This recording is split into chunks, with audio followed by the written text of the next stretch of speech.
ज्ञानाञ्जनशलाकया चक्षुरुन्मीलितं येन तस्मै श्रीगुरवे नमः। श्रीचैतन्यमनोभीष्टं स्थापितं येन भूतले स्वयं रूपकथा मह्यं ददाति स्वपदान्तिकं। वन्देऽहं श्रीगुरो श्रीयुतापदकमलं श्रीगुरुं वैष्णवांश्च श्रीरूपं साग्रजातं सहगण रघुनाथान्वितं तं श्रीगुरुं साद्वैतं सावधूतं परिजनसहितं कृष्णचैतन्यदेवं श्रीराधा कृष्णपादां सहगण ललिता श्रीविशाखान्वितांश्च नमो ॐ विष्णुपादाय कृष्णप्रेष्ठाय भूतले श्रीमते भक्तिवेदान्तस्वामिनिति नामिने नमस्ते सारस्वते देवे गौरवाणी प्रचारिणे निर्विशेषशून्यवादी पाश्चात्यदेशतारिणे नमो महावदन्याय कृष्णप्रेमप्रदायते कृष्णाय कृष्णचैतन्यनाम्ने गौरत्वसे नमः। हे कृष्ण करुणा सिंधु दीनबंधो जगत्पते गोपेश गोपिका कांत राधा कांत नमोस्तुते। तप्त कांचन गौरांगी राधे वृंदावनेश्वरी वृषभानुसुते देवी प्रणमामि हरिप्रिय। वाञ्छाकल्पतरुभ्यश्च कृपा सिन्धुभ्य एव च पतितानां पावनेभ्यो वैष्णवेभ्यो नमो नमः। जय श्री कृष्ण चैतन्य प्रभु नित्यानंद श्री अद्वैत गदाधर शिवासादि गौर भक्त वृंद। हरे कृष्ण कृष्ण कृष्ण हरे हरे हरे राम राम राम हरे हरे।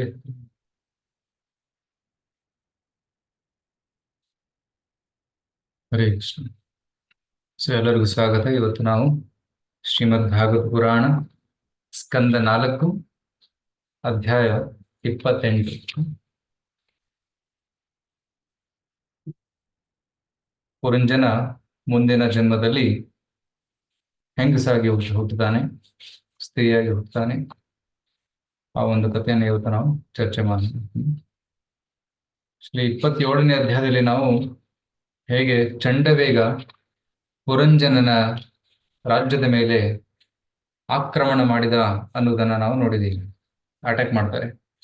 ಹೇಗೆ ಕಾಲೆಯ ಏನಂತಾರೆ, ಇದು ಕಾಲಕನ್ಯೆ, ರೈಟ್, ಮೃತ್ಯುವಿನ ಮಗಳು, ಕಾಲದ ಮಗಳು ಕಾಲಕನ್ಯೆ, ಅವಳು ಅಟ್ಯಾಕ್ ಮಾಡ್ತಾಳೆ. ಮತ್ತೆ ಪ್ರಜ್ವಾರ, ಮತ್ತೆ 360 ಗಂಧರ್ವಿಯರು. ಸೊ ಇವರೆಲ್ಲರೂ ಅಟ್ಯಾಕ್ ಮಾಡಿದಾಗ ಏನಾಗುತ್ತೆ, ಪುರಂಜನನ ನಗರ ಎಲ್ಲ ಹಾಳಾಗುತ್ತೆ.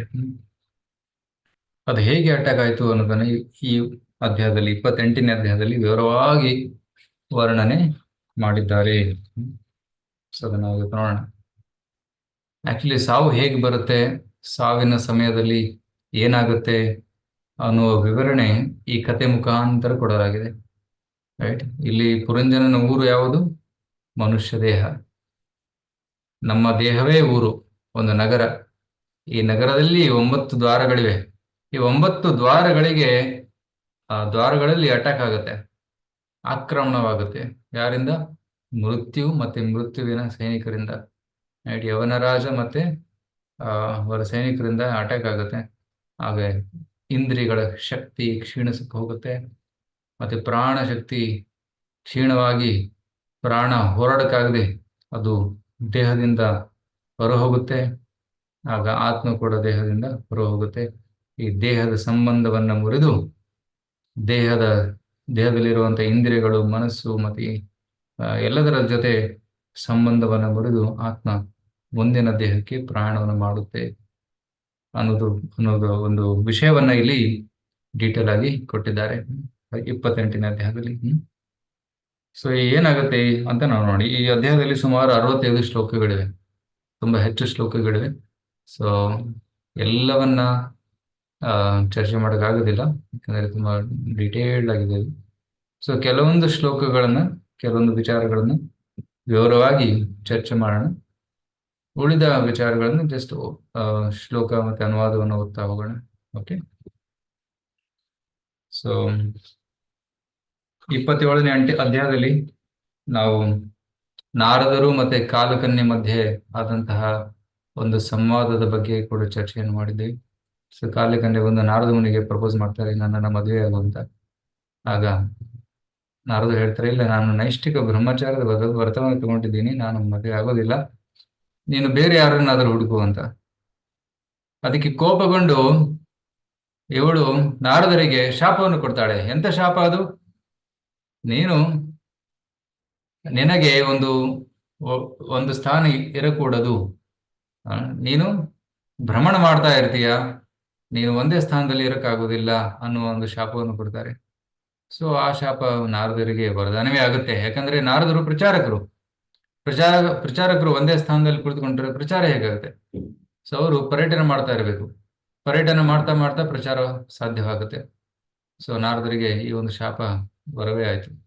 ಸೊ ಅದಕ್ಕೆ ಆ ನಾರದ ಮುನಿ ಕಾಲಕನ್ನೇ ಒಪ್ಕೊಳ್ಳೋದಿಲ್ಲ. ಈಗ ನಂತರ ಓಕೆ, ಈಗ ನಾವು ಮುಂದಿನ ಅಧ್ಯಾಯಕ್ಕೆ ಪ್ರವೇಶ ಮಾಡೋಣ. 28ನೇ ಅಧ್ಯಾಯ.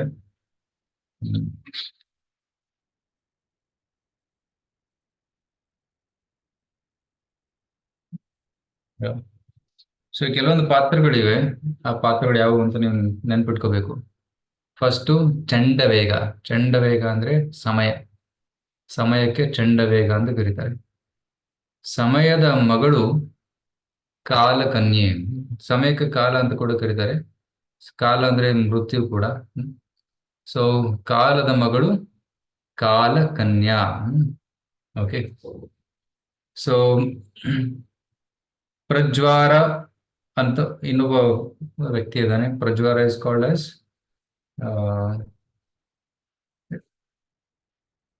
ಮರಣಜ್ವರ. ಮರಣಜ್ವರಕ್ಕೆ ಪ್ರಜ್ವಾರ ಅಂತ ಕರೀತಾರೆ. ಅಂದ್ರೆ ಕಾಲಕನ್ಯೆ ಅವಳನ್ನ ವೃದ್ಧಾಪ್ಯಕ್ಕೆ ಹೋಲಿಸಿದ್ದಾರೆ. ಈಗ ಆಗುತ್ತಲ್ಲ, ವಯಸ್ಸಾದಾಗ ಎಲ್ಲ ಶಕ್ತಿ ಕ್ಷೀಣವಾಗುತ್ತೆ. ಸೊ ಕಾಲಕನ್ಯೆ ಅಟ್ಯಾಕ್ ಮಾಡಿದಾಗ ಒಬ್ನಿಗೆ ವಯಸ್ಸಾಗುತ್ತೆ. ನಂತರ ಯವನೇಶ್ವರ ಅಂದ್ರೆ ಭಯ. ಸೊ ಭಯ ಉಂಟಾಗುತ್ತೆ. ಸೊ ಈ ರೀತಿ ಕೆಲವೊಂದು ಪಾತ್ರಗಳಿವೆ. ಈ ಪಾತ್ರಗಳನ್ನ ನಾವು ನೆನ್ಪಿಟ್ಕೋಬೇಕು.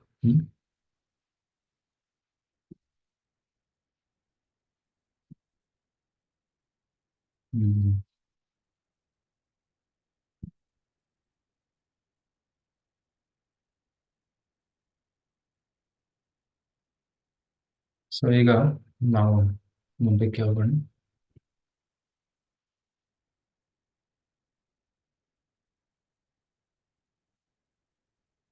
ಓಂ ನಮೋ ಭಗವತೆ ವಾಸುದೇವಾಯ.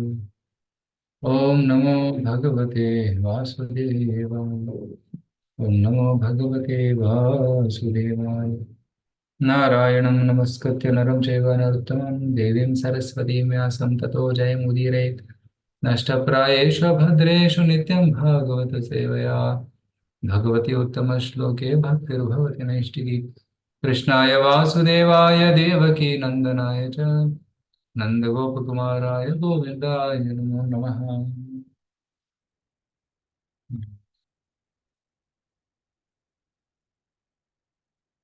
28ನೇ ಅಧ್ಯಾಯದಲ್ಲಿ ಮುಖ್ಯ ವಿಷಯಗಳೇನೆಂದ್ರೆ ಪುರಂಜನನ ಸಾವು, ಐಹಿಕ ದೇಹವನ್ನು ಬಿಟ್ಟು ಕೊಡುವ ವಿಧಾನ.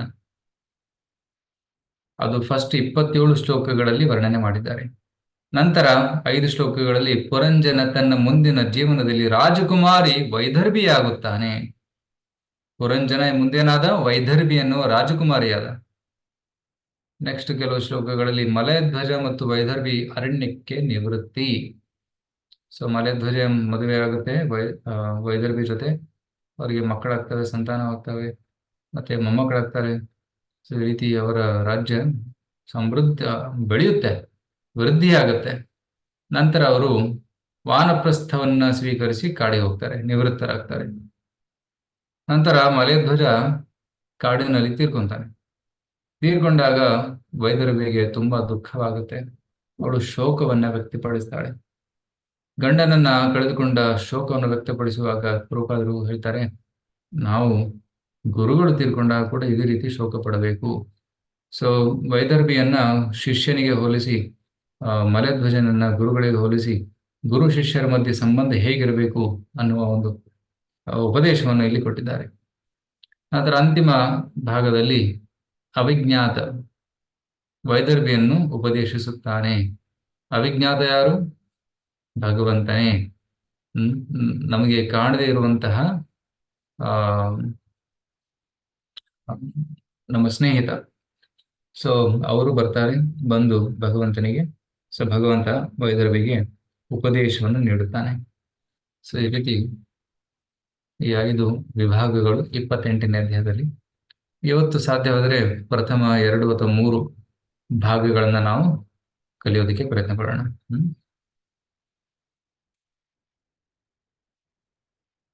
ಸೊ ಪ್ರಥಮ ಭಾಗ ಪುರಂಜನನ ಸಾವು, ಐಹಿಕ ದೇಹವನ್ನು ಬಿಟ್ಟುಕೊಡುವ ವಿಧಾನ.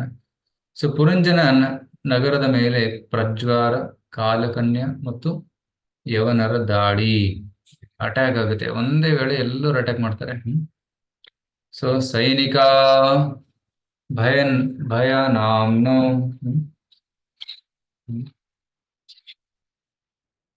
ಪರಿಷ್ಮಂದಿಷ್ಟಕಾರಿಣಃ ಪ್ರಜ್ವಾರ ಕಾಲಕನ್ಯಾಭ್ಯಾಂ ವಿಚೇರೋ ಅವನೇಮಿಮಾಂ.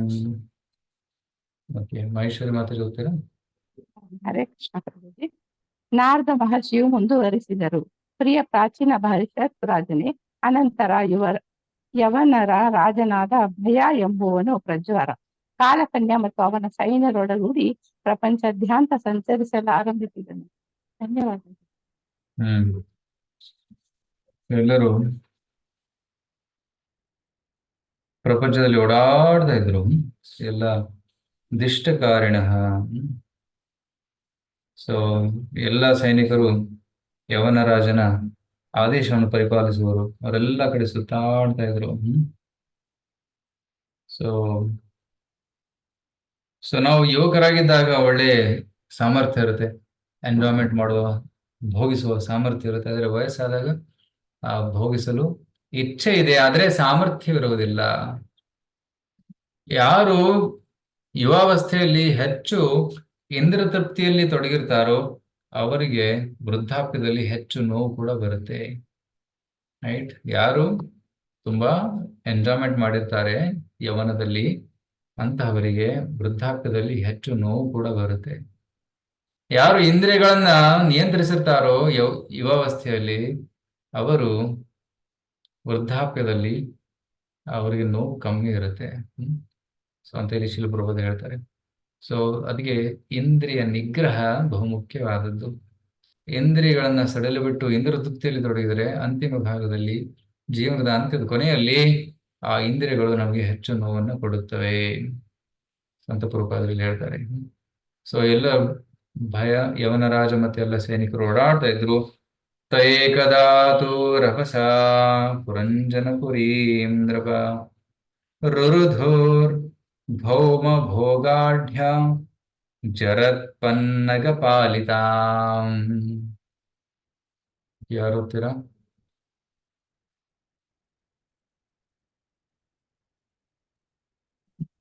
ಯಾರಾದ್ರೂ ಓದ್ತೀರಾ? ಓಕೆ, ಯಾರು ಓದಕ್ಕೆ ಇಷ್ಟ ಇದೆ ಕೈ ಎತ್ತಿ. ಮಹೇಶ್ ಕೈ ಎತ್ತಿದ್ದಾರೆ. ಓಕೆ, ನಾಗರತ್ನವ್ರು ಓದಿ. ಒಮ್ಮೆ ಈ ಅಪಾಯಕಾರಿಯಾದ ಸೈನಿಕರು ಪುರಂಜನನ ಪಟ್ಟವನ್ನು ಬಲವಾಗಿ ಮುತ್ತಿದರು.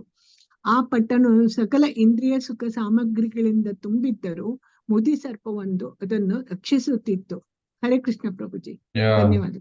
ಸೊಪನ್ನಗ, ಒಂದು ನಾಗ ಆ ನಗರವನ್ನು ರಕ್ಷಿಸಿತ್ತು. ರೈಟ್? ಆಲ್ರೆಡಿ ನೋಡಿದೀವಲ್ಲ ನಾವು. ಪುರಂಜನಿ, ಪುರಂಜನಿಯ ಜೊತೆ ಹಲವಾರು ಸೈನಿಕರಿದ್ರು. 11 ಸೈನಿಕರು ಮತ್ತು ಒಂದು ನಾಗ. ಆ ಹಾವಿಗೆ 5 ಹೆಡೆಗಳಿತ್ತು. 5 ಹೆಡೆಗಳುಳ್ಳಂತ ಹಾವು ಪುರಂಜನಿಗೆ ರಕ್ಷಣೆ ಕೊಡ್ತಾ ಇತ್ತು. ಆ ಹಾವು ಯಾವುದು? ಪಂಚಪ್ರಾಣಗಳು.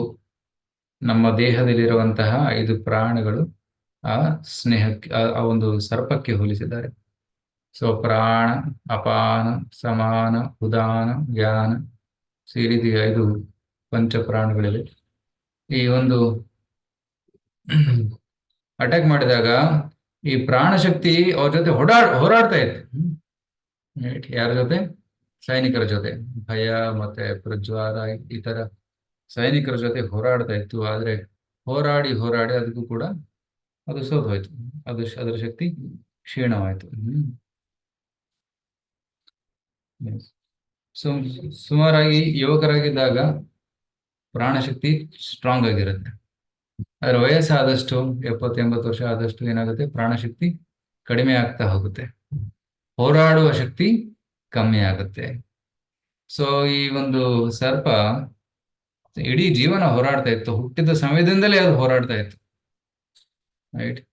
ರೋಗಗಳ ಜೊತೆ, ಕಾಯಿಲೆಗಳ ಜೊತೆ, ಕಷ್ಟಗಳ ಜೊತೆ ಹೋರಾಡ್ತಾ ಇತ್ತು. ಸೊ ಅದು ಶಕ್ತಿ ಚೆನ್ನಾಗಿತ್ತು, ಅದಕ್ಕೆ ಹೋರಾಡಿ ಗೆದೀತಾ ಇತ್ತು. ಆದ್ರೆ ಈಗನಾಗಿದೆ, ವಯಸ್ಸಾಗಿದೆ, ಆ ಹೋರಾಡುವ ಸಾಮರ್ಥ್ಯ ಕಮ್ಮಿ ಆಗಿದೆ ಅಂತ ಹೇಳ್ತಾರೆ. ಸೊ ಶಿಲಪ್ರಭುಪಾದ ಹೇಳ್ತಾರೆ ಇಲ್ಲಿ, the vital force, the body becomes weak, ದೇಹದಲ್ಲಿರುವ ಪ್ರಾಣಶಕ್ತಿ ಕಡಿಮೆ ಆಗ್ತಾ ಹೋಗುತ್ತೆ, ರೈಟ್. ಮರಣ ಸಮಯ ಬಂದಾಗ ಏನಾಗುತ್ತೆ, ಯಮರಾಜರು ತಮ್ಮ ಯವನ ರಾಜ ತಮ್ಮ ಅಟ್ಯಾಕ್ ಅನ್ನು ತುಂಬಾ ತೀವ್ರಗೊಳಿಸ್ತಾರೆ, ರೈಟ್. ಆಗ ಪ್ರಾಣಶಕ್ತಿ ದೇಹದಿಂದ ಬಿಟ್ಟು ಹೋಗುತ್ತೆ. ಸೊ ಮರಣ ಸಮಯ ಬಂದಾಗ ಪ್ರಾಣ ಮತ್ತೆ ಆತ್ಮ ದೇಹದಿಂದ ಬಿಟ್ಟು ಹೋಗುತ್ತೆ, ರೈಟ್.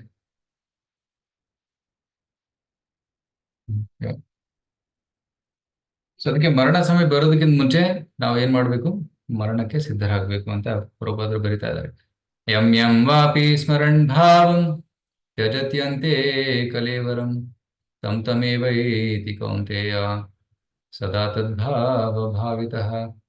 ಸೊ ಪ್ರಭುಪಾದರು ಏನ್ ಹೇಳ್ತಾರೆ ಇಲ್ಲಿ, ನಾವು ಮರಣ ಸಮಯ ಬರೋದಕ್ಕೆ ಮುಂಚೆ ಕೃಷ್ಣನ ಚಿಂತನೆ ಮಾಡುವ ಒಂದು ಅಭ್ಯಾಸವನ್ನ ಬೆಳೆಸ್ಕೋಬೇಕು. ಮರಣ ಸಮಯದಲ್ಲಿ ನಾವು ಕೃಷ್ಣನ ಚಿಂತನೆ ಮಾಡ್ತಾ ಇದ್ರೆ ನಮಗೆ ಕೃಷ್ಣ ನೆನಪಾಗ್ತಾನೆ. ಕೃಷ್ಣ ನೆನಪಾದಾಗ ನಾವು ಕೃಷ್ಣ ಲೋಕಕ್ಕೆ ಹೋಗಬಹುದು. ಮತ್ತು ಏನಾದರೂ ಬೇರೆದನ್ನ ನೆನಪಿಸಿಕೊಂಡರೆ, ಆ ಯಾವುದನ್ನ ನೆನಪು ಮಾಡ್ಕೊಂತ ಇದೀವಿ ಆ ಲೋಕಕ್ಕೆ ಹೋಗ್ತೀವಿ, ಕೃಷ್ಣ ಲೋಕಕ್ಕೆ ಹೋಗೋದಿಲ್ಲ. ಕಾಲ ಕನ್ಯಾಪಿ ಭುಜೆ ಪುರಂಜನಪುರಂ ಬಲಾತ್ ಯಯಾ ವಿಭೂತಃ ಪುರುಷಃ ಸದ್ಯೋ ನಿಸ್ಸಾರತಾಂ ಯಾತ್. ಯಾರು ಓದ್ತೀರಾ? ಕ್ರಮೇಣ ಕಾಲಕನ್ಯೆಯು ಭಯಂಕರವಾದ ಸೈನಿಕರ ನೆರವಿನಿಂದ ಪುರಂಜನ ಪಟ್ಟಣದ ನಿವಾಸಿಗಳೆಲ್ಲರ ಮೇಲೆ ದಾಳಿ ಮಾಡಿ ಅವರನ್ನು ಯಾವುದೇ ಕೆಲಸಕ್ಕೆ ಬಾರದಂತೆ ನಿಸ್ಸಾರಗೊಳಿಸಿದಳು.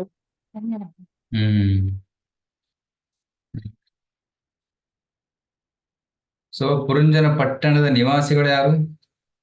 ಪುರಂಜನನ ಮಕ್ಕಳು, ಮೊಮ್ಮಕ್ಕಳು, ಇವರೆಲ್ಲ ಅಲ್ಲಿ ಇರ್ತಾ ಇದ್ರು. ಮತ್ತೆ ಅವರ ಮನೆಗಳು, ಅವರ ರೈಟ್. ಸೊ ಅವರ ಮಾರ್ಕೆಟ್ ಪ್ಲೇಸು, ಬೇಸಿಕಲಿ ಅವರ ದೇಹದಲ್ಲಿದ್ದಂಥ ಎಲ್ಲದನ್ನು ಅವರು ನಾಶ ಮಾಡೋಕ್ಕೆ ತೊಡಗ್ತಾರೆ, ರೈಟ್. ಸೊ ಪ್ರಭುಪಾದ ಹೇಳ್ತಾರೆ ಇಲ್ಲಿ, ವರ್ಣಾಶ್ರಮ ಪದ್ಧತಿ ಪ್ರಕಾರ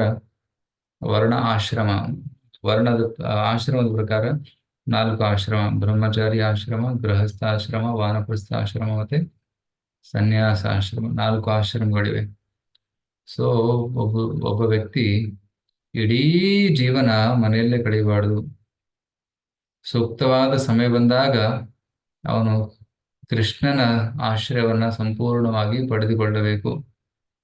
ಅಂತಹ ಒಂದು ಪ್ರಾಕ್ಟೀಸ್ ಅವನು ಮಾಡಬೇಕು ಅಂತ ಹೇಳ್ತಾರೆ. ಸೊ ಪ್ರಭುಪಾದ ಹೇಳ್ತಾರೆ, ಸೂಕ್ತವಾದ ಸಮಯದಲ್ಲಿ ಗಂಡ ಮತ್ತೆ ಹೆಂಡತಿ ನಿವೃತ್ತಿಯನ್ನ ಹೊಂದಿ ಇಬ್ಬರು ಭಗವಂತನ ಸೇವೆಯಲ್ಲಿ ತೊಡಗಬೇಕು. ಸೊ ಗಂಡನಾದವನು ಸನ್ಯಾಸ ಸ್ವೀಕರಿಸಿ ಸಂಪೂರ್ಣವಾಗಿ ಭಗವಂತನ ಸೇವೆಯಲ್ಲಿ ತೊಡಗಬೇಕು ಅಂತ ಒಂದು ಪದ್ಧತಿ ಇತ್ತು ಹಿಂದಿನ ಕಾಲದಲ್ಲಿ. ಆದ್ರೆ ಈಗಿನ ಕಾಲದಲ್ಲಿ ಏನಾಗ್ತಾ ಇದೆ, ಅಂತ ಪದ್ಧತಿ ಇಲ್ಲ.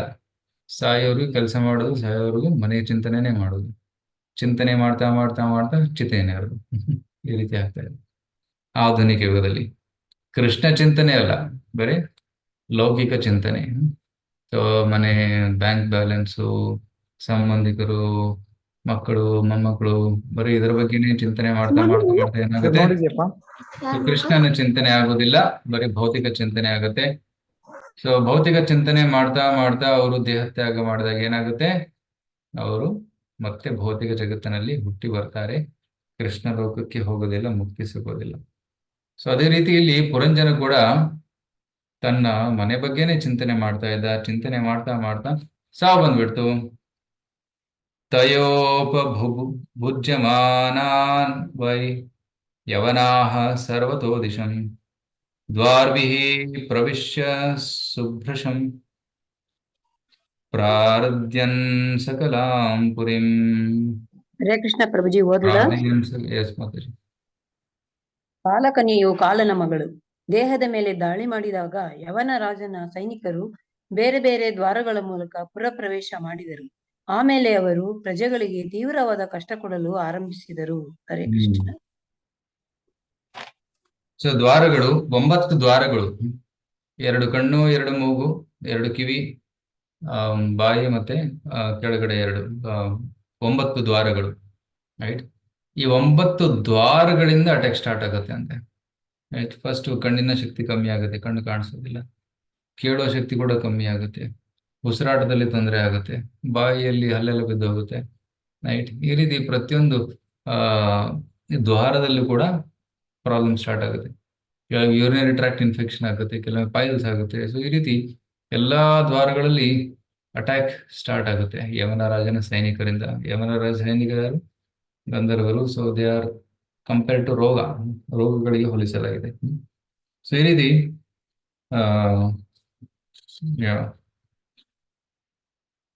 ಎಲ್ಲಾ ದ್ವಾರಗಳಿಂದ ಅಟ್ಯಾಕ್ ಸ್ಟಾರ್ಟ್ ಆಗಿ ಎಲ್ಲಾ ದ್ವಾರಗಳಲ್ಲಿ ರೋಗಗಳು ಬಂತು. ನಂತರ ತಸ್ಯಾಂ ಪ್ರಪೀಡ್ಯಮಾನಾಯಾಂ ಅಭಿಮಾನಿ ಪುರಂಜನಃ ಅವಾಪೋರು ವಿಧಾಂ ಸ್ಥಾಪಾನ್ ಕುಟುಂಬಿ ಮಮತಾಕುಲ. ಹರೇ ಹರೇ ಕೃಷ್ಣ ಕೃಷ್ಣ. ಪ್ರಭು. ಓದ್ತೀನಿ. ಉತ್ತರ ಮಾತಾಡಿ. ಪುರಂಜನ ರಾಜನು ತನ್ನ ಕುಟುಂಬದ ಬಗ್ಗೆ ಅತಿಯಾದ ಪ್ರೀತಿ ವಾತ್ಸಲ್ಯಗಳಲ್ಲಿ ಮುಳುಗಿದ್ದನು. ಆದ್ದರಿಂದ ಸೈನಿಕರಿಂದಲೂ ಕಾಲಕನ್ಯೆಯಿಂದಲೂ ಪಟ್ಟಣಕ್ಕೆ ಅಪಾಯ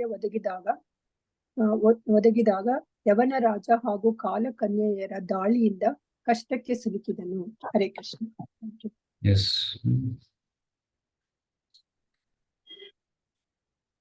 ಸೊ ಕಷ್ಟ ಯಾಕಾಯ್ತು? ಕಷ್ಟ ಯಾಕಂದ್ರೆ ಅವರಿಗೆ ರಾಜ್ಯದಲ್ಲಿ ಇರಬೇಕಿತ್ತು, ಅವರು ನಿವೃತ್ತರಾಗಿರ್ಲಿಲ್ಲ. ರೈಟ್. ಸೊ ವರ್ಣಾಶ್ರಮ ಪದ್ಧತಿ ಪ್ರಕಾರ ಸೂಕ್ತವಾದ ಸಮಯ ಬಂದಾಗ ದೇಹದಿಂದ ಮತ್ತೆ ದೇಹದ ಸಂಬಂಧಗಳಿಂದ ಒಬ್ಬನು ನಿವೃತ್ತನಾಗಬೇಕು. ಕೃಷ್ಣನ ಜೊತೆ ನಿಜವಾದ ಸಂಬಂಧವನ್ನ ಬೆಳೆಸ್ಕೋಬೇಕು. ನಾನು ಕೃಷ್ಣನು, ಐ ಆಮ್ ಕೃಷ್ಣಾಸ್, ನಾನು ಕೃಷ್ಣನ ದಾಸ, ಕೃಷ್ಣನೇ ನನ್ನ ತಂದೆ, ಕೃಷ್ಣನೇ ನನ್ನ ತಾಯಿ, ಕೃಷ್ಣನೇ ನನ್ನ ಎಲ್ಲವೂ. ರೈಟ್. ತ್ವಮೇವ ಮಾತಾ ಪಿತಾ ತ್ವಮೇವ, ತ್ವಮೇವ ಬಂಧು ಸಖಾ ತ್ವಮೇವ, ತ್ವಮೇವ ವಿದ್ಯಾಂ ದ್ರೋಣ ತ್ವಮೇವ, ತ್ವಮೇವ ಸರ್ವಂ ಮಮದೇವ ದೇವ. ಎಲ್ಲವೂ ಕೃಷ್ಣನೇ ಅನ್ನುವ ಒಂದು ಜ್ಞಾನವನ್ನು ಅವನು ಬೆಳೆಸ್ಕೊಂಡಿರ್ಬೇಕು, ಮನವರಿಕೆ ಮಾಡ್ಕೊಂಡಿರ್ಬೇಕು. ಆದ್ರೆ ಇಲ್ಲಿ ಪುರಂಜನ ಇನ್ನೂ ನಗರದಲ್ಲಿ ಇದ್ದಾನೆ. ಇದು ನನ್ನ ನಗರ, ಇದು ನನ್ನ ಸಂಬಂಧಿಕರು, ನನ್ನ ಹೆಂಡತಿ, ನನ್ನ ಮಕ್ಕಳು ಅನ್ನುವ ಆಸೆಯಿಂದ ಅವನು ಅಲ್ಲೇ ಇದ್ದಾನೆ. ಸುಖವನ್ನ ಅನುಭವಿಸುವ ಆಸೆಯಿಂದ ಅಲ್ಲೇ ಉಳಿದಿದ್ದಾನೆ. ಈಗ ಅದೆಲ್ಲ ಕನಸೆಲ್ಲ ಮುರಿತಾ ಇದೆ ಈ ಅಟ್ಯಾಕ್ನಿಂದ. ಅದಕ್ಕೆ ಅವನಿಗೆ ತುಂಬಾ ನೋವಾಗ್ತಾ ಇದೆ. ವಿಶೀರ್ಣಾಂ ಸ್ವಪುರೀಂ ವೀಕ್ಷ ಪ್ರತಿಕೂಲಾನ್ ಅನಾದ್ರತಾಂ ಪುತ್ರಾನ್ ಪೌತ್ರಾನ್ ಅನುಗಾಂ ಗಮಾತ್ಯಾನ್ ಜಾಯಾಂ ಚ ಗತ ಸೌಹೃದಾಂ. ಹರೇ ಕೃಷ್ಣ ಪ್ರಭುಜಿ. ಹರೇ ಕೃಷ್ಣ. ಕಾಲಕನ್ಯೆಯು ಪುರಂಜನ ರಾಜನನ್ನು ಬಿಗಿದಪ್ಪಿದಾಗ ಅವನು ಕ್ರಮೇಣ ತನ್ನ ಸೌಂದರ್ಯವನ್ನೆಲ್ಲ ಕಳೆದುಕೊಂಡನು. ಅತಿಯಾದ ಲೈಂಗಿಕ ಸುಖದ ಚಟಕ್ಕೆ ಬಿದ್ದು ಅವನು ಅತಿ ಬುದ್ಧಿಹೀನನಾಗಿ ತನ್ನ ಶ್ರೀಮಂತಿಕೆ ಎಲ್ಲವನ್ನೂ ಕಳೆದುಕೊಂಡನು. ಹೀಗೆ ಸರ್ವಸ್ವವನ್ನು ಕಳೆದುಕೊಂಡ ಮೇಲೆ ಗಂಧರ್ವರು ಯವನರು ಅವನನ್ನು ಬಲವಂತವಾಗಿ ವಶಪಡಿಸಿಕೊಂಡರು. ಹರೇ ಕೃಷ್ಣ. ಆಕ್ಚುಲಿ ನಾನು 6ನೇ ಶ್ಲೋಕ ಓದ್ಬೇಕಿತ್ತು. ಕನ್ಯೋಪಗೂಢೋ ನಷ್ಟ ಶ್ರೀ ಕೃಪಣೋ ವಿಷಯಾತ್ಮಕಃ ನಷ್ಟ ಪ್ರಜ್ಞೋ ಹೃದೈಶ್ವರ್ಯೋ ಗಂಧರ್ವ ಯವನೈರ್ಬಲಾತ್. ಸೊ ಆಲ್ರೆಡಿ ಅನುವಾದ ಓದಿದ್ದೀರಾ. ಸೊ ಕಾಲಕನ್ಯೆ ಒಂದು ಅಪ್ಪಿಕೊಳ್ತಾಳೆ ಯಾರನ್ನ? ಪುರಂಜನನ್ನ. ಅವನ ಸೌಂದರ್ಯ ಎಲ್ಲ ನಾಶವಾಗುತ್ತೆ. ರೈಟ್. ಸೊ ಅವಳು ವೃದ್ಧಾಪ್ಯ. ಸೊ ವೃದ್ಧಾಪ್ಯ ಬಂದಾಗ ಚರ್ಮದಲ್ಲಿ ಸೌಂದರ್ಯ ಇಲ್ಲ, ಕೂದಲೆಲ್ಲ ಬಿಳಿ ಆಗುತ್ತೆ, ಬಗ್ಗುತ್ತೆ, ರೈಟ್, ಅಲ್ಲೆಲ್ಲ ಬಿದ್ದೋಗುತ್ತೆ. ಸೊ ಸೌಂದರ್ಯ ಎಲ್ಲ ಕ್ಷೀಣಿಸುತ್ತೆ. ಬಟ್ ಅವರಿಗೆ ಏನಿತ್ತು, ಇನ್ನು ವಿಷಯಾಸಕ್ತಿ ಇನ್ನು ಪ್ರಬಲವಾಗಿತ್ತು, ರೈಟ್. ಸೊ ಆದ ಕಾರಣ ಅವರ ಬುದ್ಧಿ ಮತ್ತೆ ಎಲ್ಲವೂ ನಷ್ಟವಾಯಿತು, ರೈಟ್. ಈ ರೀತಿ ಎಲ್ಲ ಕಳ್ಕೊಂಡ್ಬಿಟ್ಟ ಅವನು. ನೆಕ್ಸ್ಟ್ ಇದು ಟ್ರಾನ್ಸ್ಲೇಷನ್ ಹೋಗಿ. ಆಮೇಲೆ ಪುರಂಜನ ರಾಜನು ತನ್ನ ಪಟ್ಟಣದಲ್ಲಿ ಎಲ್ಲವೂ ಅಸ್ತವ್ಯಸ್ತವಾಗಿರುವುದನ್ನು ಕಂಡನು. ಅವನ ಪುತ್ರರು, ಪೌತ್ರರು, ಆಳುಕಾಳುಗಳು, ಮಂತ್ರಿಗಳು ಎಲ್ಲರೂ ಕ್ರಮೇಣ ಅವನನ್ನು ವಿರೋಧಿಸತೊಡಗಿದರು. ಕೊನೆಗೆ ತನ್ನ ಹೆಂಡತಿಯು ಅನಾಧಾರ ಮತ್ತು ಔದಾಸೀನ ತೋರಿಸಲು ಆರಂಭಿಸಿದ್ದನ್ನು ಕಂಡನು. ಧನ್ಯವಾದಗಳು. ಸೊ ಎಲ್ಲ ನಗರದ ಎಲ್ಲವೂ ನಾಶವಾಗತೊಡಗಿತು, ರೈಟ್. ಸೊ ಮಕ್ಕಳು, ಮೊಮ್ಮಕ್ಕಳು, ಮಂತ್ರಿಗಳು, ಸೇವಕರು ಎಲ್ಲರೂ ಅವನ ವಿರುದ್ಧ ಆಗ್ತಾರೆ, ರೈಟ್. ಸೊ ಹೆಂಡತಿ ಕೂಡ ಔದಾಸೀನ್ಯ ತೋರಿಸಲು ಆರಂಭಿಸಲು ಕಂಡನು. So in this way, right. So ಶಂಕರಾಚಾರ್ಯರು ಒಂದು ಶ್ಲೋಕ ಹೇಳ್ತಾರೆ, ಯಾವತ್ ಪವನೋ ನಿವಸತಿ ದೇಹೇ ತಾವತ್ ಪೃಚ್ಛತಿ ಕುಶಲಂ ಗೇಹೇ. ರೈಟ್. ಎಲ್ಲಿವರೆಗೂ ದೇಹದಲ್ಲಿ ಪ್ರಾಣ ಇದೆಯೋ ಅಲ್ಲಿವರೆಗೂ ಜನ ಕೇಳ್ತಾರೆ, ಚೆನ್ನಾಗಿದ್ದೀರಾ, ಹೇಗಿದ್ದೀರಾ, ಎಲ್ಲ ಯೋಗಕ್ಷೇಮ ಚೆನ್ನಾಗಿದೆಯಾ, ಎವ್ರಿಥಿಂಗ್ ಇಸ್ ಓಕೆ. ಸೊ ಈ ರೀತಿ ತಾವತ್ ಪೃಚ್ಛತಿ, ಯಾವತ್ ಪವನೋ ನಿವಸತಿ ದೇಹೇ ತಾವತ್ ಪೃಚ್ಛತಿ ಕುಶಲಂ ಗೇಹೇ. ಗತವತಿ ವಾಯುದೇಹಾಪಾಯೇ ಭಾರ್ಯ ಬಿಭ್ಯತಿ ತಸ್ಮಿನ್ ಕಾಯೇ. ಆದ್ರೆ ಯಾವಾಗ ದೇಹದಿಂದ ಪ್ರಾಣ ಬಿಟ್ಟು ಹೋಗುತ್ತೋ ಆ ಸತ್ತ ದೇಹವನ್ನು ನೋಡಿ ಈವನ್ ಪತಿ ಪತ್ನಿಗೂ ಭಯ ಆಗುತ್ತೆ. So that's how it is. ಯಾರ ಜೊತೆ ಇಷ್ಟು ದಿವಸ ಇರ್ತಾ ಇದ್ವಿ, ಆ ಸತ್ತ ದೇಹ ನೋಡಿದಾಗ ಭಯ ಆಗ್ಬಿಡುತ್ತೆ, ರೈಟ್. ಎಲ್ಲರಿಗೂ ಪ್ರಾಣ ಇದೆ, ಎಲ್ಲರಿಗೂ ಮುದ್ದು ಮಾಡ್ತಾರೆ, ಪ್ರಾಣ ಬಿಟ್ಟಾಗ ಭಯ ಆಗುತ್ತೆ. ಸೊ ಭಜ ಗೋವಿಂದಂ ಭಜ ಗೋವಿಂದಂ ಗೋವಿಂದಂ ಭಜ ಮೂಢಮತೆ. ಓ ಮೂರ್ಖರೇ, ಅದಕ್ಕೆ ಗೋವಿಂದನ ನಾಮ ಭಜನೆ ಮಾಡಿ, ಹರೇ ಕೃಷ್ಣ ಕೃಷ್ಣ ಕೃಷ್ಣ ಹರೇ ಹರೇ, ಹರೇ ರಾಮ್ ರಾಮ್ ರಾಮ್ ಹರೇ ಹರೇ, ಈ ರೀತಿ ಭಗವಂತನ ಭಜನೆ ಮಾಡಿ ಅಂತ ಶಂಕರಾಚಾರ್ಯರು ಈ ಹಾಡಿನಲ್ಲಿ ನಮಗೆ ತಿಳಿಸ್ತಾ ಇದ್ದಾರೆ. ಆತ್ಮಾನಂ, ನೆಕ್ಸ್ಟ್ ಶ್ಲೋಕದಲ್ಲಿ ಆತ್ಮಾನಂ ಕನ್ಯಯಾ ಗ್ರಸ್ತಂ ಪಾಂಚಾಲಾನರಿದೂಷಿತಾನ್ ದುರಂತ ಚಿಂತಾಮಾಪನ್ನೋ ನ ಲೇಭೆ ತತ್ ಪ್ರತಿಕ್ರಿಯಾಂ. ಹರೇ ಕೃಷ್ಣ ಪ್ರಭು, ಓದ್ಲಿನ. ಓಕೆ, ಅವರು ರಸಶ್ರೇಷ್ಠ. ಪುರಂಜನನ ರಾಜನು ತನ್ನ ಕುಟುಂಬದ ಸದಸ್ಯರು, ಬಂಧು ಮಿತ್ರರು, ಅನುಯಾಯಿಗಳು, ಸೇವಕರು, ಕಾರ್ಯದರ್ಶಿಗಳು ಮುಂತಾದವರೆಲ್ಲರೂ ಪ್ರತಿಕೂಲರಾಗಿದ್ದನ್ನು ನೋಡಿ ಖಂಡಿತವಾಗಿ ತುಂಬಾ ಕಳವಳಗೊಂಡನು. ಆದರೆ ಅವನು ಈ ಪರಿಸ್ಥಿತಿಯನ್ನು ಪ್ರತಿರೋಧಿಸಲಾಗಲಿಲ್ಲ, ಏಕೆಂದರೆ ಅವನು ಕಾಲಕನ್ಯೆಯಿಂದ ಪೂರ್ತಿಯಾಗಿ ಜರ್ಭರಿತನಾಗಿದ್ದನು. ಹರೇ ಕೃಷ್ಣ. ಸೊ ಇಲ್ಲಿ ಮುಖ್ಯವಾದ ಪಾಠ ಏನಂದ್ರೆ, ಪುರಂಜನನಿಗೆ ಸಾವು ಬಂತು. ಸಾವು ಬಂದಾಗ ಯಾರು ಏನು ಮಾಡಕ್ಕಾಗಲ್ಲ. ಬಾಲಸ್ಯ ನೇಹ ಪಿತರೌ ಶರಣಂ ನರಸಿಂಹ ನಾರ್ಥಸ್ಯ ಚ ಅಗದಮುದನ್ ಮತಿ ಪಂಚತೋ ನೌಃ ತಪ್ತಸ್ಯ ತತ್ಪ್ರತಿವಿಧೀರ್ಯೈಃ ಜಶ್ರೇಷ್ಠಸ್ತಾವದ್ ವಿಭೋ ತನುಭೃತಾಂ ತದುಪೇಕ್ಷಿತಾನಾಂ. ಸೊ ಎಂತ ಸಾವು ಬಂದಾಗ ಈವನ್ ಡೋಣಿ ಮುಳುಗೋ ವ್ಯಕ್ತಿಯನ್ನ ಕಾಪಾಡಕ್ಕಾಗೋದಿಲ್ಲ, ಮತ್ತೆ ತಂದೆ ತಾಯಿ ಮಕ್ಕಳನ್ನು ಕೂಡ ಕಾಪಾಡಕ್ಕಾಗೋದಿಲ್ಲ, ಮತ್ತೆ ಕೆಲವೊಮ್ಮೆ ವೈದ್ಯ ರೋಗಿಯನ್ನು ಕೂಡ ಕಾಪಾಡಕ್ಕಾಗೋದಿಲ್ಲ ಅಂತ ಪ್ರಹ್ಲಾದ್ ಮಹಾರಾಜ್ ಹೇಳ್ತಾರೆ. ತದುಪೇಕ್ಷಿತಾನ, ಭಗವಂತ ನೀನು ಮಾತ್ರ ಕಾಪಾಡಲು ಸಾಧ್ಯ. ನೀನು ಉಪೇಕ್ಷಿಸಿದ್ರೆ, ನೀನು ನಿರ್ಲಕ್ಷ್ಯ ಮಾಡಿದ್ರೆ ಯಾರಿಂದಲೂ ಕಾಪಾಡಲು ಸಾಧ್ಯವಿಲ್ಲ. ಸೊ ಭಗವಂತನೇ ನಮ್ಮ ನಿಜವಾದ ಆಶ್ರಯ.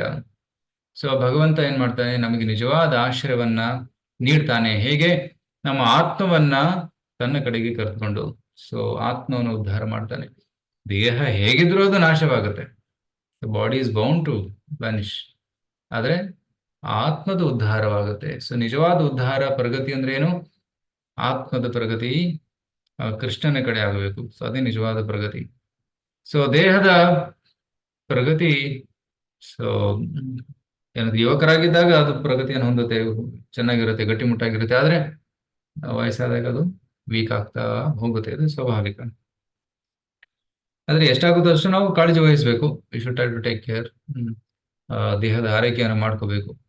ಆದ್ರೆ ಒಂದು ಸಮಯದಲ್ಲಿ ಅದು ಕೂಡ ಅಸಾಧ್ಯವಾಗುತ್ತೆ. ಆಗ ಏನ್ ಮಾಡ್ಬೇಕು? ಓನ್ಲಿ ಹರೇ ಕೃಷ್ಣ ಮಂತ್ರ. ಶೀಲ ಪ್ರಭುಪಾದರು ತಮ್ಮ ಕೊನೆ ಗಳಿಗೆಯಲ್ಲಿ ಪ್ರಭುಪಾದರು ತಮ್ಮ ಶಿಷ್ಯರಿಗೆ ಹೇಳ್ತಾ ಇದ್ರು, ಜಪ ಮಾಡಿ, ಕೀರ್ತನೆ ಮಾಡಿ ಅಂತ. ಸೊ ಪ್ರಭುಪಾದರ ಪಕ್ಕದಲ್ಲಿ ನಾನ್ ಸ್ಟಾಪ್ ಕೀರ್ತನೆ ಮಾಡ್ತಾ ಇದ್ರು, ಹರೇ ಕೃಷ್ಣ ಕೀರ್ತನೆ. ಸೊ ಪ್ರಭುಪಾದ ಹೇಳ್ತಾರೆ, ದಿಸ್ ಇಸ್ ರಿಯಲ್ ಮೆಡಿಸಿನ್, ಇದು ನಿಜವಾದ ಮದ್ದು. ರೈಟ್. ಸೊ ಕುಲಶೇಖರ ಮಹಾರಾಜರು ಅಂತ ಹೇಳ್ತಾರೆ, ನಿರಾಮಯಂ ಕೃಷ್ಣ ರಸಾಯನಂ ಪಿಬ, ನಿರಾಮಯಂ ಕೃಷ್ಣ ರಸಾಯನಂ ಪಿಬ. ರೈಟ್. ಸೊ ಕುಲಶೇಖರ ಮಹಾರಾಜರು ಹೇಳ್ತಾರೆ, ಯಾವುದು ನಮ್ಮನ್ನು ಕಾಪಾಡಕ್ಕೆ ಸಾಧ್ಯವಿಲ್ಲ, ಅದಕ್ಕೆ ಕೃಷ್ಣ ರಸಾಯನವನ್ನು ನಾವು ಸ್ವೀಕರಿಸಬೇಕು ಅಂತ ಹೇಳ್ತಾರೆ.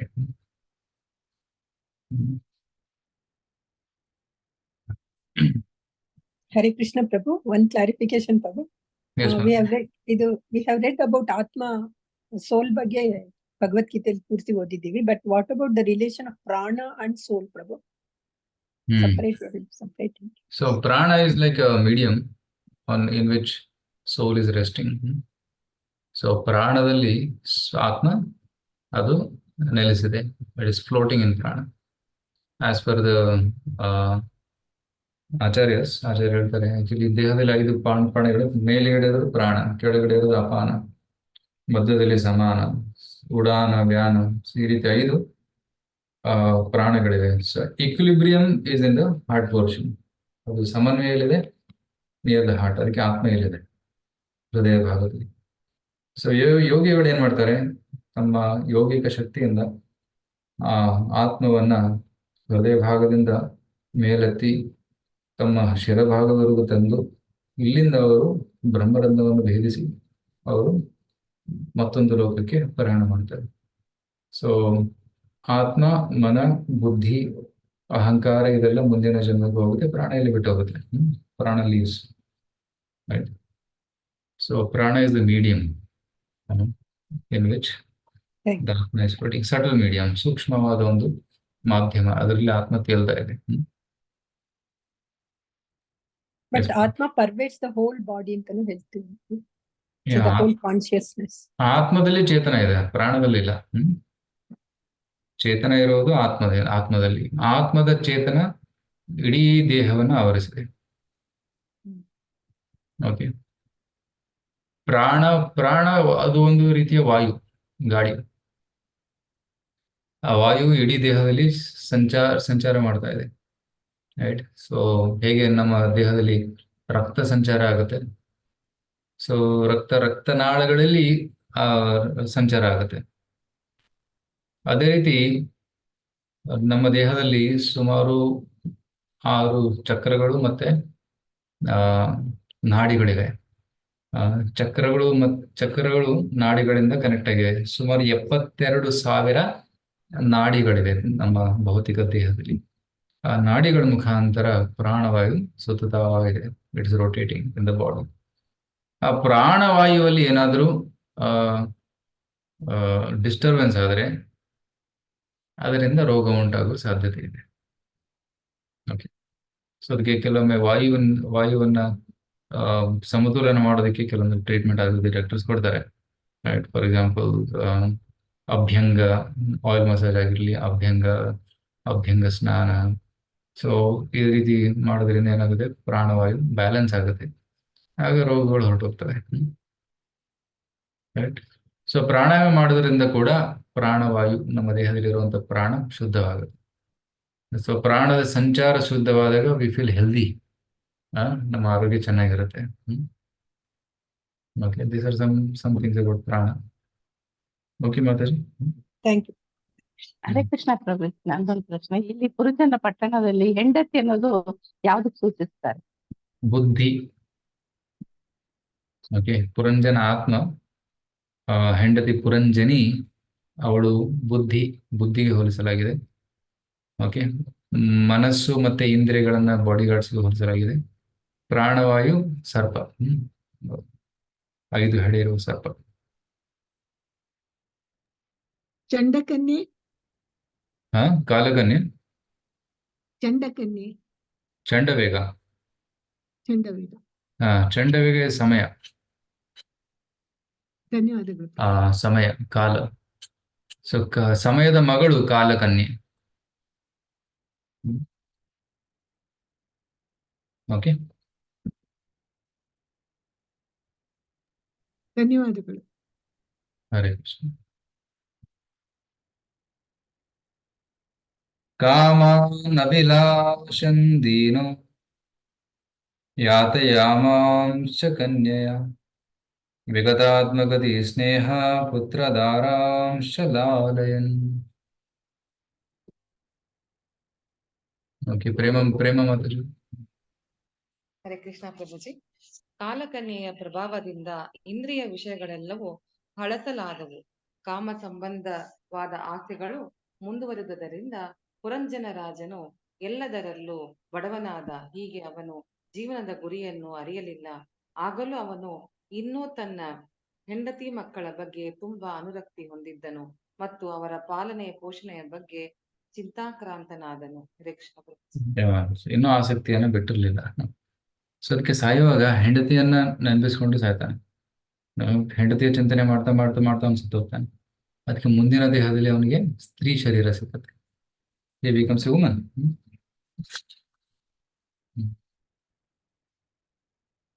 ಗಂಧರ್ವ ಯವನಾಕ್ರಾಂತಾಂ ಕಾಲಕನ್ಯೋಪಮರ್ದಿತಾಂ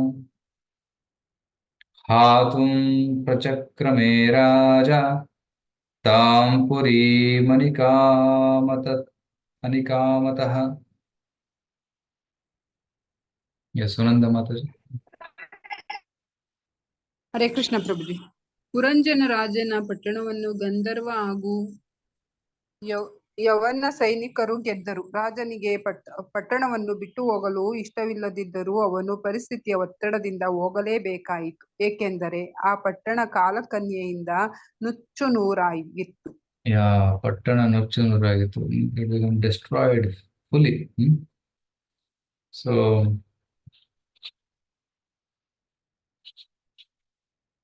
ಹತ್ತನೇ ಶ್ಲೋಕ. ಸೊ ಹೇಗೆ ಒಂದು ಮನೆ ಮುರಿದಾಗ, ಮನೆ ಕಟ್ಟಿರ್ತೀವಿ, ಮನೆ ಸುಮಾರು ವರ್ಷಗಳ ನಂತರ, 100 ವರ್ಷದ ನಂತರ ಏನಾಗುತ್ತೆ, ಜಂತಿ ಎಲ್ಲ ಬೀಳೋಕೆ ಸ್ಟಾರ್ಟ್ ಆಗುತ್ತೆ. ಸೀಲಿಂಗ್ ಎಲ್ಲ ಬಿದ್ದೋಗುತ್ತೆ, ವೈರಿಂಗ್ ಎಲ್ಲ ಕಟ್ಟಾಗಿರುತ್ತೆ, ಗೋಡೆ ಪೇಂಟ್ ಕೂಡ ಬರುತ್ತೆ, ಬಿದ್ದೋಗುತ್ತೆ. ಈ ರೀತಿ ವೀಕ್ ಆಗಿರುತ್ತೆ ಬಿಲ್ಡಿಂಗ್. ಆಗ ಒಬ್ಬ ವ್ಯಕ್ತಿ ಏನ್ ಮಾಡ್ತಾನೆ, ಆ ಮನೇಲಿ ಇರಲ್ಲ, ಎಷ್ಟು ರಿಪೇರ್ ಮಾಡಿದ್ರೆ ಅದು ಬಿದ್ದೋಗುತ್ತೆ. ಅದಕ್ಕೆ ಆ ಮನೆಯನ್ನ ಬಿಟ್ಟು ಸ್ಥಳಾಂತರಗೊಳ್ತಾನೆ. ಈ ಗೋಸ್ ಟು ನ್ಯೂ ಪ್ಲೇಸ್, ಹೊಸ ಜಾಗಕ್ಕೆ ಹೋಗ್ತಾನೆ, ಹೊಸ ಮನೆಗೆ ಹೋಗ್ತಾನೆ. ಅದೇ ರೀತಿ ಯಾವಾಗ ಈ ದೇಹ ನಾಶವಾಗುತ್ತೆ, ದೇಹದ ಶಕ್ತಿ ಕ್ಷೀಣವಾಗುತ್ತೆ, ಆಗ ಆತ್ಮ ಈ ದೇಹವನ್ನ ಬಿಟ್ಟು ಇನ್ನೊಂದು ದೇಹಕ್ಕೆ ಹೋಗುತ್ತೆ, ಹೊಸ ದೇಹಕ್ಕೆ ಹೋಗುತ್ತೆ. ಆ ಹೊಸ ದೇಹದಲ್ಲಿ ಮತ್ತೆ ಕೃಷ್ಣ ಭಕ್ತಿ ಮಾಡುವಂತ ಒಂದು ಅವಕಾಶ ಸಿಗುತ್ತೆ. ಸೊ ಯಾರಾದರೂ ಶುದ್ಧ ಭಕ್ತರಾಗಿದ್ದರೆ ಅವ್ರು ಮತ್ತೆ ಹುಟ್ಟಿ ಬರೋದಿಲ್ಲ, ಅವರಿಗೆ ಮುಕ್ತಿ ಸಿಗುತ್ತೆ, ಕೃಷ್ಣ ಲೋಕಕ್ಕೆ ನೇರವಾಗಿ ಹೋಗ್ಬಿಡ್ತಾರೆ. ಸೊ ಅದು ಮುಕ್ತಿ. ಆದರೆ ಸಾಮಾನ್ಯ ಜನರು ಮತ್ತೆ ಹುಟ್ಟಿ ಬರ್ತಾರೆ. ಅವರು ಯಾವ ರೀತಿ ಕರ್ಮವನ್ನು ಮಾಡಿದ್ದರೂ ಅಂತಹ ಕರ್ಮಫಲ ಅವರಿಗೆ ದೊರಕುತ್ತೆ. ಪುಣ್ಯ ಕೆಲಸವನ್ನ ಮಾಡಿದ್ದರೆ ಸ್ವರ್ಗಕ್ಕೆ ಹೋಗ್ತಾರೆ, ಪಾಪ ಕಾರ್ಯವನ್ನು ಮಾಡಿದ್ದರೆ ನರಕಕ್ಕೆ ಹೋಗ್ತಾರೆ. ಶುದ್ಧ ಭಕ್ತಿ ಕಾರ್ಯವನ್ನು ಮಾಡಿದರೆ ವೈಕುಂಠಕ್ಕೆ, ಗೋಲೋಕಕ್ಕೆ ಹೋಗ್ತಾರೆ. ಒಂದು ವೇಳೆ ಭಕ್ತಿಯಲ್ಲಿ ಅವರು 100% ಮಾಡಲಿಲ್ಲ, 90%, 95% ಮಾಡಿದ್ರು, ಇನ್ನು ಸ್ವಲ್ಪ ಬಾಕಿ ಇದೆ ಅಂದ್ರೆ ಮುಂದಿನ ಜನ್ಮದಲ್ಲಿ ಅವರಿಗೆ ಭಕ್ತಿ ಸೇವೆ ಮಾಡೋ ಅವಕಾಶ ಸಿಗುತ್ತೆ. ಶ್ರೀಮಂತರ ಮನೆಯಲ್ಲಿ ಅಥವಾ ಬ್ರಾಹ್ಮಣರ ಪರಿವಾರದಲ್ಲಿ ಅಥವಾ ಇನ್ನೂ ಹೆಚ್ಚು ಭಕ್ತಿ ಮಾಡಿದ್ದಲ್ಲಿ ಅವರು ನೇರವಾಗಿ ಭಕ್ತರ ಪರಿವಾರದಲ್ಲಿ ಹುಟ್ಟಿ ಬರ್ತಾರೆ. ಸೊ ಅಂತಹ ಒಂದು ಅದೃಷ್ಟ ಇದೆ. ಸೊ ಭಕ್ತಿ ಸೇವೆಯಲ್ಲಿ ನಾವು ಪರಿಪೂರ್ಣತೆ ಪಡೆದೇ ಇದ್ರೂ ಕೂಡ ಏನು ಹಾನಿ ಇಲ್ಲ. ಒಂದ್ ವೇಳೆ ಪರಿಪೂರ್ಣತೆ ಪಡೆದ್ರೆ ಡೈರೆಕ್ಟ್ ಗೋಲೋಕಕ್ಕೆ ಹೋಗ್ತೀವಿ. ಒಂದ್ ವೇಳೆ ಪರಿಪೂರ್ಣತೆ ಪಡೆದೇ ಹೋದ್ರೂ ಕೂಡ ಮುಂದಿನ ಜನ್ಮದಲ್ಲಿ ಅವಕಾಶ ಸಿಕ್ಕುತ್ತೆ, ನಾವು ಭಕ್ತಿಯನ್ನ ಮುಂದುವರಿಸಬಹುದು. ಕರೆಕ್ಟ್. ಸೊ ಇಲ್ಲಿ ಎಲ್ಲ ಅಟ್ಯಾಕ್ ನಡೀತಾ ಇದೆ. ಆಗ ಪುರಂಜನ ಹೊರಡಕ್ಕೆ ಪ್ರಯತ್ನ ಪಡ್ತಾ ಇದ್ದ, ಆದ್ರೆ ಹೋರಾಡ್ದ ಸ್ವಲ್ಪ ಹೊತ್ತು ಹೋರಾಡ್ದ, ಆಮೇಲೆ ಹೋರಾಡಕ್ಕಾಗ್ಲಿಲ್ಲ, ಸೋತು ಬಿಟ್ಟ.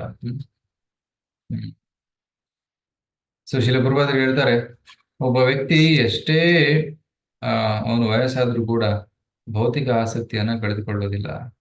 ಎಲ್ಲಾ ಕಡೆಯಿಂದ ಅಟ್ಯಾಕ್ ನಡೀತಾ ಇದೆ, ಆದ್ರೂ ಪುರಂಜನ ರಾಜ್ಯ ಬಿಟ್ಟು ಹೋಗೋಕೆ ರೆಡಿ ಇಲ್ಲ, ಇಲ್ಲೇ ಇರ್ತೀನಿ ಅನ್ನೋ ಆಸೆ ಇದೆ ಇನ್ನೂ ಕೂಡ. ಎಷ್ಟು ಸಾಯೋವರೆಗೂ ಆಸೆ ಇತ್ತು, ಆದ್ರೆ ಸತ್ತ ಮೇಲೆ ಬಿಟ್ಟು ಹೋಗ್ಬೇಕಾಯ್ತು. ಸೊ ಒಂದು ಕತೆ ಇದೆ, ಅದೇನಂದ್ರೆ stingy person is a generous donor ಅಂತ. ಅದರ ಅರ್ಥ ಏನು? ಯಾರೊಬ್ಬ ಜಿಪುಣ ಇರ್ತಾನೆ, ಜಿಪುಣ ಇಡೀ ಜೀವನ ಕೆಲಸ ಮಾಡಿ ಮಾಡಿ ಮಾಡಿ ಮಾಡಿ ದುಡ್ಡು ಸಂಪಾದನೆ ಮಾಡಿ ಸ್ಟೋರ್ ಮಾಡ್ತಾನೆ, ಯಾರಿಗೂ ಕೊಡೋದಿಲ್ಲ, ಖರ್ಚು ಮಾಡೋದಿಲ್ಲ, ದಾನ ಕೇಳಿದ್ರು ಕೊಡೋದಿಲ್ಲ ಅವನು. ಆದ್ರೆ ಅವ್ನು ಸತ್ತ ಮೇಲೆ ಏನು, ಕೇಳದೆ ದಾನ ಕೊಟ್ಟು ಹೋಗ್ಬಿಡ್ತಾನೆ. ರೈಟ್? ಜೀವಂತವಾಗಿದ್ದಾಗ ದಾನ ಕೊಡ್ಲಿಲ್ಲ, ಆದ್ರೆ ಸತ್ತ ಮೇಲೆ ಯಾರು ಕೇಳಲಿಲ್ಲ, ಎಲ್ಲ ಬಿಟ್ಟು ಹೋಗ್ಬಿಟ್ಟ. ಯಾರಿಗೋಸ್ಕರ? ಬೇರೆಯವ್ರಿಗೋಸ್ಕರ. Right? So stingy person is the generous donor ಅಂತ ಒಂದು ಇಂಗ್ಲಿಷ್ ಅಲ್ಲಿ ಶುಭಾಷಿತ ಇದೆ. ಸೊ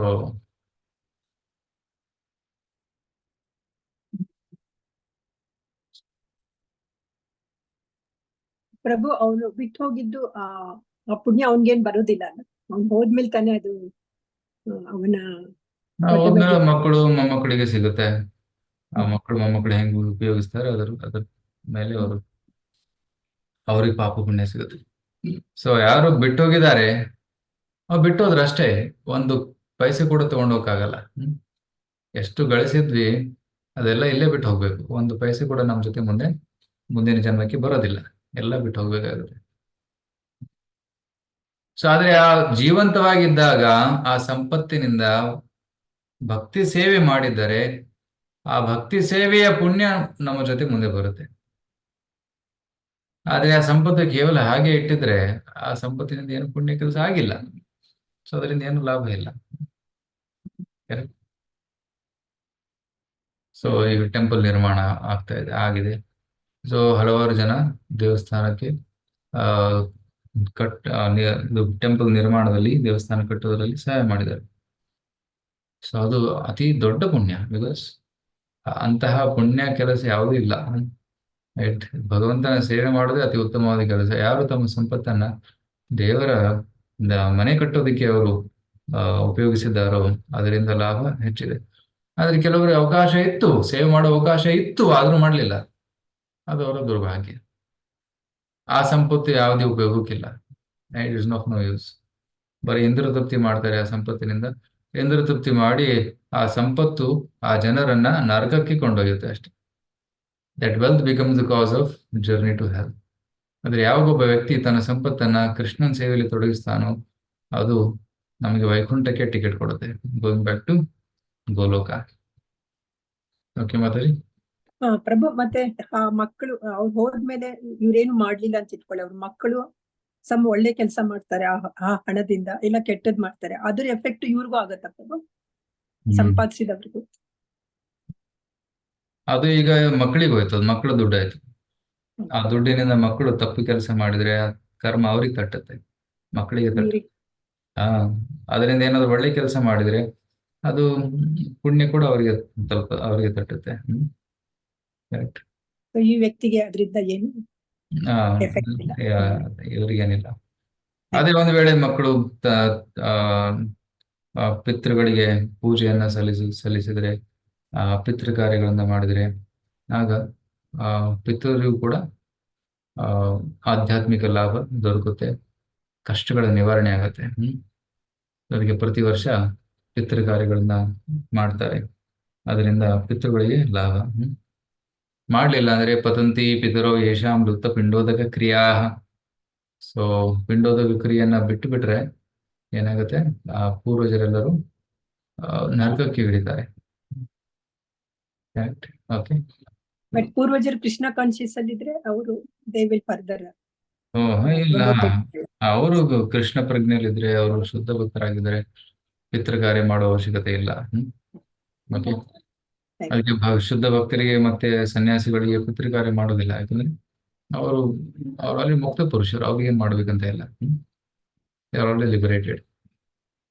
ಅವರ ಸ್ಮರಣೆ ಮಾಡೋದ್ರಿಂದ ನಮಗೆ ಲಾಭ ಆಗುತ್ತೆ. ಸೊ ಅಂತಹ ಶುದ್ಧ ಭಕ್ತರ ತಿಥಿಯನ್ನ ನಾವು ಆಚರಿಸ್ತೀವಿ. ಆ ತಿಥಿಯ ದಿನ ಅವರ ಸ್ಮರಣೆ ಮಾಡಿ, ಅವರಿಗೆ ಪೂಜೆ ಸಲ್ಲಿಸಿ, ಅವರ ಆಶೀರ್ವಾದದ ಯಾಚನೆಯನ್ನು ಮಾಡ್ತೀವಿ. ಸೊ ಅದರಿಂದ ನಾವು ಕೃಷ್ಣ ಪ್ರಜ್ಞೆಯಲ್ಲಿ ಮುಂದುವರಿತೀವಿ. Thank you. Hare Krishna.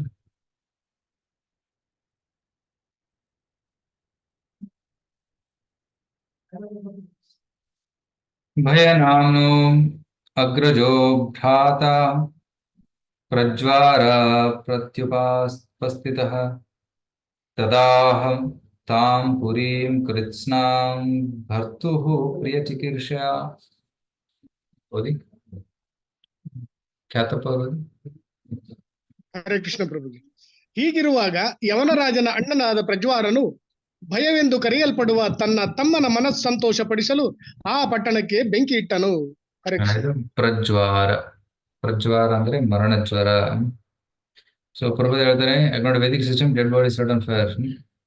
Right, ಮರಣ ಹೊಂದಿದ ನಂತರ ಬೆಂಕಿ ಹಚ್ತಾರೆ ದೇಹಕ್ಕೆ. ಸೊ ಪ್ರಜ್ವಾರ ಅಂದ್ರೆ ಮರಣಕ್ಕಿಂತ ಮುಂಚೆನೆ ದೇಹಕ್ಕೆ ಬೆಂಕಿ ಹತ್ತುತ್ತೆ. So that is 107 degree, 107 degree temperature ದೇಹಕ್ಕೆ ಬಂದಾಗ ದೇಹ ಅದನ್ನ ಸಹಿಸ್ಕೊಳಕ್ಕಾಗಲ್ಲ. ಆಗ ಪ್ರಾಣ ದೇಹ ಬಿಟ್ಟು ಹೋಗುತ್ತೆ. ಸೊ ಪ್ರಜ್ವಾರ ಅಟ್ಯಾಕ್ ಮಾಡ್ತಾನೆ. ಇದು ಫೈನಲ್ ಅಟ್ಯಾಕ್. ಇದು ಯಾವ ಪ್ರಜ್ವಾರನ ಅಟ್ಯಾಕ್? ಇದು ಫೈನಲ್ ಅಟ್ಯಾಕ್. ಈ ಅಟ್ಯಾಕ್ ಆದಾಗ ಪುರಂಜನನಿಗೆ ಸಹಿಸ್ಕೊಳಕ್ ಆಗುದಿಲ್ಲ. ರೈಟ್, ಅವನು ಸೋತು ಬಿಡ್ತಾನೆ. ತಸ್ಯಾಂ ಸಂದಹ್ಯಮಾನಾಯ ಸಪೌರ ಸಪರಿಚ್ಛದಃ ಕೌಟುಂಬಿಕಃ ಕುಟುಂಬಿನ್ಯಾ ಉಪಾತಪ್ಯತ ಸಾನ್ವಯಃ. ಹರೇ ಕೃಷ್ಣ ಪ್ರಭುಜಿ, ನಾನು ಓದ್ಲಾ? ಓದಿ ಮಾತಾಜಿ. ಹಾ. ಹೀಗೆ ಪಟ್ಟಣಕ್ಕೆ ಬೆಂಕಿ ಇಟ್ಟಾಗ ರಾಜನ ಪ್ರಜೆಗಳು, ಸೇವಕರು, ಅವನ ಕುಟುಂಬದ ಸದಸ್ಯರು, ಪುತ್ರರು, ಪೌತ್ರರು, ಹೆಂಡತಿಯರು ಮತ್ತಿತರ ನೆಂಟರಿಷ್ಟರು ಎಲ್ಲರೂ ಬೆಂಕಿಯಲ್ಲಿ ಸುಟ್ಟು ಹೋಗುತ್ತಿದ್ದರು. ಇದರಿಂದ ಪುರಂಜನ ರಾಜನಿಗೆ ತುಂಬಾ ದುಃಖವಾಯಿತು. ಸೊ ಇಲ್ಲಿ ದೇಹದ ಅಂಗಗಳಿಗೆ ಮಕ್ಕಳು ಮೊಮ್ಮಕ್ಕಳು ಅಂತ ಕರೆದಿದ್ದಾರೆ. ಇಂದ್ರಿಯಗಳು, ಅಂಗಗಳು ಮತ್ತು ಧಾತುಗಳು, ವಿವಿಧ ದೈಹಿಕ ಭಾಗಗಳನ್ನು ಸಾಂಕೇತಿಕವಾಗಿ ಸೇವಕರು, ಪುತ್ರರು, ಮೊಮ್ಮಕ್ಕಳು, ಅವಲಂಬಿತರು ಮತ್ತು ನಾಗರಿಕರು ಎಂದು ನಿರೂಪಿಸಲಾಗಿದೆ.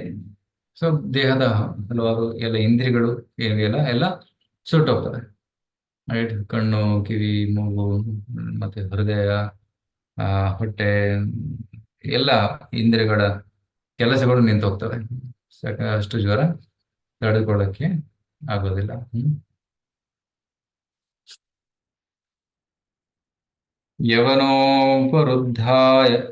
ವೃದ್ಧಯಂತೋ ಗ್ರಸ್ತಾಯಾಂ ಕಾಲಕನ್ಯಯಾ ಪುರ್ಯಾಂ ಪ್ರಜ್ವಾರ ಸಂಸೃಷ್ಟಃ ಪುರಪಾಲೋ ಅನ್ವತಪ್ಯತ. ನಾನು ಓದ್ಲಾ ಪ್ರಭುಜಿ? ಓದಿ. ಪುರಪಾಲನೆ ಮಾಡುತ್ತಿದ್ದ ಸರ್ಪವು ಪುರಜನರು ಕಾಲಕನ್ಯೆಯ ದಾಳಿಗೊಳಗಾದದ್ದನ್ನು ನೋಡಿತು. ಯುವನರ ದಾಳಿಯು ಅನಂತರ ತನ್ನ ಗೃಹವು ಹೊತ್ತಿ ಉರಿಯುತ್ತಿರುವುದನ್ನು ನೋಡಿ ಅದು ದುಃಖವಾಯಿತು. ಹರೇ ಕೃಷ್ಣ ಪ್ರಭುಜಿ, ಧನ್ಯವಾದಗಳು. ಸರ್ಪಕ್ಕೂ ದುಃಖವಾಗುತ್ತೆ. ನಮ್ಮ ದೇಹದ ಸೂಕ್ಷ್ಮ ಶರೀರ ಏನಿದೆ, ಅದು ಪ್ರಾಣವೇನಿದೆ, ಅದು ಸರ್ಪ.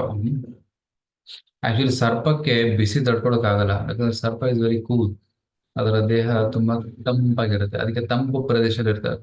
ನೆಲದ ಒಳಗಡೆ ಅಥವಾ ಹಸಿ ಪ್ರದೇಶದಲ್ಲಿ, ಬಾವಿಯಲ್ಲಿ, ನದಿ ಪಕ್ಕದಲ್ಲಿ ಹಾವುಗಳಿರ್ತವೆ. ಸೊ ಬಿಸಿ ತಡ್ಕೊಳಕ್ ಆಗಲ್ಲ. ಅದಕ್ಕೆ ಕಾಡಲ್ಲಿ ಬೆಂಕಿ ಹತ್ತಿದಾಗ ಫಸ್ಟ್ ಸಾಯೋದು ಹಾವು. ಯಾಕಂದ್ರೆ ತಡ್ಕೊಳಕ್ ಆಗೋದಿಲ್ಲ, ಅದಕ್ಕೆ ಸುಟ್ಟು ಬೂದಿ ಆಗ್ತದೆ. ಅದೇ ರೀತಿ ಇಲ್ಲಿ ಪ್ರಾಣಕ್ಕೆ ಈ ತಾಪ ತಡ್ಕೊಳಕ್ ಆಗಲಿಲ್ಲ. ಸೊ ಪ್ರಾಣ ದೇಹದಿಂದ ಹೊರಬರುತ್ತೆ. ನ ಶೇಖೇ ಸೋವಿತುಂ ತತ್ರ ಪುರೋ ಕೃಚ್ಛ್ರೋರು ವೇಪತುಃ ಗಂತುಂ ಐಚ್ಛತ್ತತೋ ವೃಕ್ಷ ಕೋಟರಾದಿವ ಸಾನಲಾತ್. ಸೊ ಮಹೇಶ್ವರಿ ಅವರು. ಓದ್ಲಾ ಪ್ರಭುಜಿ? ಓಕೆ, ನಾಗರತ್ನ ಅವರು. ಕಾಡ್ಗಿಚ್ಚಿಗೆ ಸಿಕ್ಕಿದ ಮರದ ಪೊಟರೆಯಿಂದ ಹೊರಬಯಸುವ ಹಾವಿನಂತೆ ಪುರಪಾಲಕನು ಅಂದರೆ ಸರ್ಪವು ಬೆಂಕಿಯ ತಾಪವನ್ನು ತಡೆಯಲಾರದೆ ಪಟ್ಟಣವನ್ನು ತೊರೆಯ ಬಯಸಿದನು. ಹರೇ ಕೃಷ್ಣ ಪ್ರಭುಜಿ. ಹೇಗೆ ಮರಕ್ಕೆ ಬೆಂಕಿ ಹಚ್ಚಿದಾಗ ಮರದ ಒಳಗಡೆ ಇರುವಂತಹ ಹಾವು ಹೊರ ಬಂದ್ಬಿಡುತ್ತೆ, ಸಹಿಸ್ಕೊಳಕ್ ಆಗುದಿಲ್ಲ. ಅದೇ ರೀತಿ ನಗರಕ್ಕೆ ಬೆಂಕಿ ಹಚ್ಚಿದಾಗ ಪ್ರಾಣ ಅಂದ್ರೆ ಹಾವು ಹೊರ ಬಂದ್ಬಿಡ್ತು. ಯಾಕಂದ್ರೆ ಬೆಂಕಿ ಹತ್ತಿದಾಗ ಬೇರೆ ಪ್ರಾಣಿಗಳು ಓಡೋಗ್ಬೋದು, ಕಾಲಿವೆ ಅದಕ್ಕೆ, ಆದ್ರೆ ಸರ್ಪಕ್ಕೆ ಓಡೋಗಕ್ಕಾಗಲ್ಲ. ಅದ್ ನೆಲದ ಮೇಲೆ ಬೆಂಕಿಯಲ್ಲಿ ಅದು ಜಿಗಿಯಕ್ಕಾಗಲ್ಲ ಅದಕ್ಕೆ, ಅದಕ್ಕೆ ಸುಟ್ಟೋಗುತ್ತೆ. ಸೊ ಪ್ರಾಣಕ್ಕೆ ಸಹಿಸ್ಕೊಳಕ್ಕಾಗೋದಿಲ್ಲ. ಶಿಥಿಲಾವಯವೋ ಯರ್ಹಿ ಗಂಧರ್ವೇರ್ ಹೃತಪೌರುಷಃ ಯವನೇರರಿಭಿಃ ರಾಜನ್ ಉಪರುದ್ಧೋರುರೋಧಃ. ಹರೇ ಕೃಷ್ಣ ಪ್ರಭುಜಿ.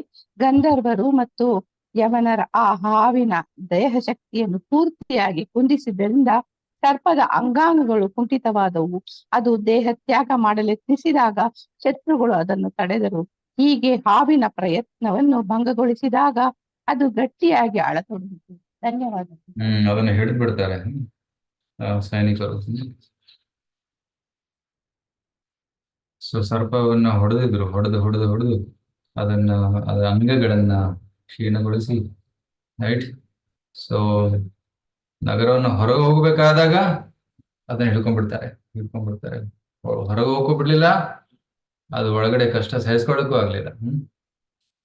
ಸೊ ಪ್ರಭುಪಾದರು ಹೇಳ್ತಾರೆ, ಕೃಷ್ಣತ್ವದೀಯ ಪದ ಪಂಕಜ ಪಂಜರಾಂತಂ ಆದ್ಯೈವ ಮೇ ವಿಶತು ಮಾನಸ ರಾಜಹಂಸ ಪ್ರಾಣ ಪ್ರಯಾಣ ಸಮಯೇ ಕಫವಾತ ಪಿತ್ತೈಃ ಕಂಠಾವರೋಧನ ವಿಧೌ ಸ್ಮರಣಂ ಕುತಸ್ತೆ.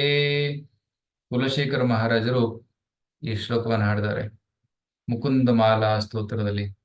ಅವ್ರು ಹೇಳ್ತಾರೆ, ಕೃಷ್ಣ, ಈಗ ನನ್ನ ಮನಸ್ಸು ಶುದ್ಧವಾಗಿದೆ, ಈಗಲೇ ನನ್ನ ಮನಸ್ಸು ನಿನ್ನಲ್ಲಿ ಸೇರಿಕೊಳ್ಳಲಿ. ಕೃಷ್ಣ ತ್ವದೀಯ ಪದ ಪಂಕಜ ಪಂಜರಾಂತಂ, ನಿನ್ನ ಪಾದದ ಪಂಜರದಲ್ಲಿ ನನ್ನ ಮನಸ್ಸು ಸೇರಿಕೊಳ್ಳಲಿ. ಆದ್ಯೈವಮೇ, ತಕ್ಷಣ. ವಿಶತು ಮಾನಸ ರಾಜಹಂಸ, ನನ್ನ ಮನಸ್ಸು ಅಥವಾ ನನ್ನ ಮನಸ್ಸು ರಾಜಹಂಸ.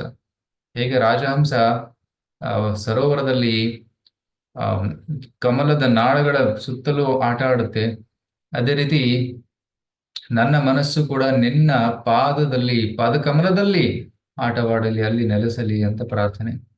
ಯಾಕಂದ್ರೆ ಪ್ರಾಣ ಪ್ರಯಾಣ ಸಮಯ, ಮೃತ್ಯು ಸಮಯ ಬಂದಾಗ ನಮ್ಮ ದೇಹದಲ್ಲಿ ಶಕ್ತಿ ಇರೋದಿಲ್ಲ.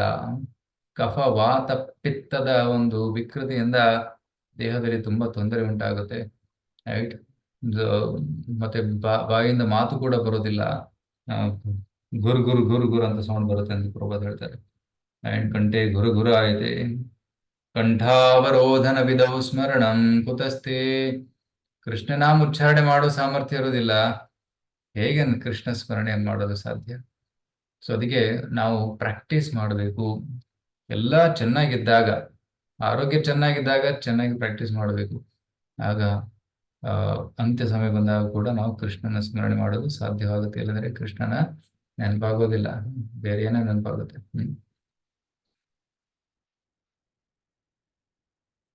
ಸೊ ಅದಕ್ಕೆ ಪ್ರಭಾವ ಚೈಂಟ್ ವೈಲ್ ಯು ಕ್ಯಾನ್.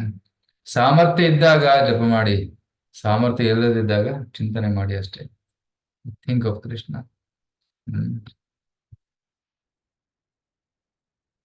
ದೋಹಿತ್ರ ಪುತ್ರ ಪೌತ್ರಾಂಶ್ಚ ಜಾಮಿ ಜಾಮಾತ್ರ ಪಾರ್ಷದಾನ್ ಸ್ವತ್ವಾವಶಿಷ್ಟಾಂ ಯತ್ಕಿಂಚಿತ್ ಗೃಹಕೋಶ ಪರಿಚ್ಛದಂ. ಹರೇ ಕೃಷ್ಣ. ಅನಂತರ ಪುರಂಜನ ರಾಜನು ತನ್ನ ಹೆಣ್ಣು ಮಕ್ಕಳು, ಪುತ್ರರು, ಪೌತ್ರರು, ಸೊಸೆಯರು, ಅಳಿಯಂದಿರು, ಸೇವಕರು ಮತ್ತಿತರ ಪರಿವಾರದವರು ತನ್ನ ಮನೆ, ಮಠ, ಗೃಹ ಸಾಮಗ್ರಿಗಳು ಹಾಗೂ ಅಳಿದುಳಿದ ಆಸ್ತಿ ಪಾಸ್ತಿಗಳ ಬಗ್ಗೆ ಚಿಂತಿಸಲಾರಂಭಿಸಿದನು. ಹರೇ ಕೃಷ್ಣ. ಸಾಯೋ ಕೂಡ ಚಿಂತನೆ ಆಗುತ್ತೆ, ಅಯ್ಯೋ ಏನ್ ಮಾಡೋದು, ನನ್ನ ಆಸ್ತಿ ಯಾರಿಗೆ ಕೊಡೋದು, ಆ ಯಾರು ಉಪಯೋಗಿಸ್ತಾರೆ ಚೆನ್ನಾಗಿ, ಮಕ್ಕಳಿಗೆ ಏನಾಗುತ್ತೆ, ಮೊಮ್ಮಕ್ಕಳಿಗೆ ಏನಾಗುತ್ತೆ, ಈ ರೀತಿ ತುಂಬಾ ಚಿಂತನೆ ಮಾಡ್ತಾ ಪುರಂಜನನಿಗೆ ತುಂಬಾ ನೋವಾಯ್ತು. ಹ್ಮ್ ಅಹಂ ಮಮೇತಿ ಸ್ವೀಕೃತ್ಯ ಗೃಹೇಶು ಕುಮತಿ ಗೃಹೀತದ್ಯೋ ಪ್ರಮದಯಾದೀನೋ ವಿಪ್ರಯೋಗ ಉಪಸ್ಥಿತೆ. ಹರೇ ಕೃಷ್ಣ ಪ್ರಭು, ಓದ್ತೇನೆ ಪ್ರಭು. ಪುರಂಜನ ರಾಜನು ತನ್ನ ಕುಟುಂಬಕ್ಕೆ ನಾನು ಮತ್ತು ನನ್ನದು ಎಂಬ ಕಲ್ಪನೆಗಳಿಂದ ಅತಿಯಾಗಿ ಅಂಟಿದ್ದನು. ತನ್ನ ಹೆಂಡತಿಯ ಬಗ್ಗೆ ಅತಿಯಾದ ಮೋಹಗೊಂಡಿದ್ದರಿಂದ ಆಗಲೇ ಸಾಕಷ್ಟು ದರಿದ್ರನಾಗಿದ್ದನು. ವಿಯೋಗದ ಸಮಯದಲ್ಲಿ ಅವನು ತುಂಬಾ ಕೊರಗಿದನು. ಯಾವಾಗ ಆಸಕ್ತಿ ಇರುತ್ತೆ ಆಗ ವಿಯೋಗದಿಂದ ನೋವು ಕೂಡ ಆಗುತ್ತೆ. ರೈಟ್, ವಿಯೋಗ ಸಂಯೋಗ. ಚಿತ್ರಗೀತ ಮಹಾರಾಜರು ಕೂಡ ಹೇಳ್ತಾರೆ, ಈ ವಿಯೋಗ ಮತ್ತೆ ಸಂಯೋಗದಿಂದ ತುಂಬಾ ನೋವಾಗುತ್ತೆ. ರೈಟ್, ಯಾಕಂದ್ರೆ ಯಾವಾಗ ಆಸಕ್ತಿ ಇದೆ ಅದು ಬಿಟ್ಟು ಹೋದಾಗ, ಕಳೆದುಕೊಂಡಾಗ ನೋವಾಗುತ್ತೆ. ಸೊ ಅದಕ್ಕೆ ಆಸಕ್ತಿಯನ್ನ ನಾವಾಗೆ ಬಿಟ್ಬಿಡ್ಬೇಕು, ಈ ವ್ಯಾಮೋಹವನ್ನ ನಾವಾಗೆ ಬಿಟ್ಬಿಡ್ಬೇಕು ಅಂತ ಹೇಳ್ತಾರೆ. ಅಹಂ ಮಮ, ಅಹಂಕಾರ ಮಮಕಾರ. ಅಹಂಕಾರ ಅಂದ್ರೆ ನಾನು ಈ ದೇಹ ಅನ್ನೋದು, ಆ ಭಾವನೆ ಇದೆ, ಅದು ಅಹಂಕಾರ. ನಾನು ಕೃಷ್ಣನ ಸೇವಕ ಅನ್ನೋದು ನಿಜವಾದ ಅಹಂಕಾರ. ಆದರೆ ನಾನು ಈ ದೇಹ, ನಾನು ಪುರುಷ, ನಾನು ಸ್ತ್ರೀ, ನಾನು ಡಾಕ್ಟರ್, ನಾನು ಇಂಜಿನಿಯರ್ ಅನ್ಕೊಳ್ಳೋದು ಅದು ಅಹಂಕಾರ, ಮಿಥ್ಯಾ ಅಹಂಕಾರ. ಸೊ ಮಮಕಾರ ಅಂದ್ರೆ ಇದು ನನ್ನದು, ಮಮೇತಿ, ಇದಂ ಮಮ ಗೃಹ, ಇದಂ ಮಮ ವಾಹನ, ಇದಂ ಮಮ ಪುತ್ರ, ಇದಂ ಮಮ ಪೌತ್ರ. ಸೊ ಇದು ನನ್ನ ಮನೆ, ನನ್ನ ಕಾರು, ನನ್ನ ಪುತ್ರ, ನನ್ನ ಧನ, ನನ್ನ ಸಂಪತ್ತಿ, ಈ ರೀತಿ ಮಮಕಾರ, ನಾನು ಮತ್ತೆ ನನ್ನದು ಅನ್ನುವ ಭಾವನೆಯಿಂದಲೇ ನೋವು ಉಂಟಾಗುತ್ತೆ. ಯಾವಾಗ ಇದೆಲ್ಲ ಕೃಷ್ಣಂದು, ಈ ದೇಹ ಕೂಡ ಕೃಷ್ಣಂದೇ, ಇದು ಎಲ್ಲ ಸಂಸಾರ ಕೃಷ್ಣಂದೇ, ನಾನು ಕೃಷ್ಣನಿಗೆ ಸೇರಿದವನು ಅಂತ ಯಾವಾಗ ನಾವು ಅರ್ಥ ಮಾಡ್ಕೊಳ್ತೀವಿ, ಆಗ ಸಾಯೋ ಸಮಯ ಬಂದಾಗ ಕೂಡ ಏನು ನೋವು ದುಃಖ ಆಗೋದಿಲ್ಲ. ನಾವು ಸಲೀಸಾಗಿ ಜೀವನವನ್ನ ತ್ಯಾಗ ಮಾಡುವುದು. 18 ಲೋಕಾಂತರಂ ಗತವತಿ ಮಯಿ ಅನಾಥ ಕುಟುಂಬಿನಿ ವರ್ತಿಷ್ಯತೆ ಕಥಂ ತ್ವೇಷ ಬಾಲಕಾನನುಶೋಚತಿ.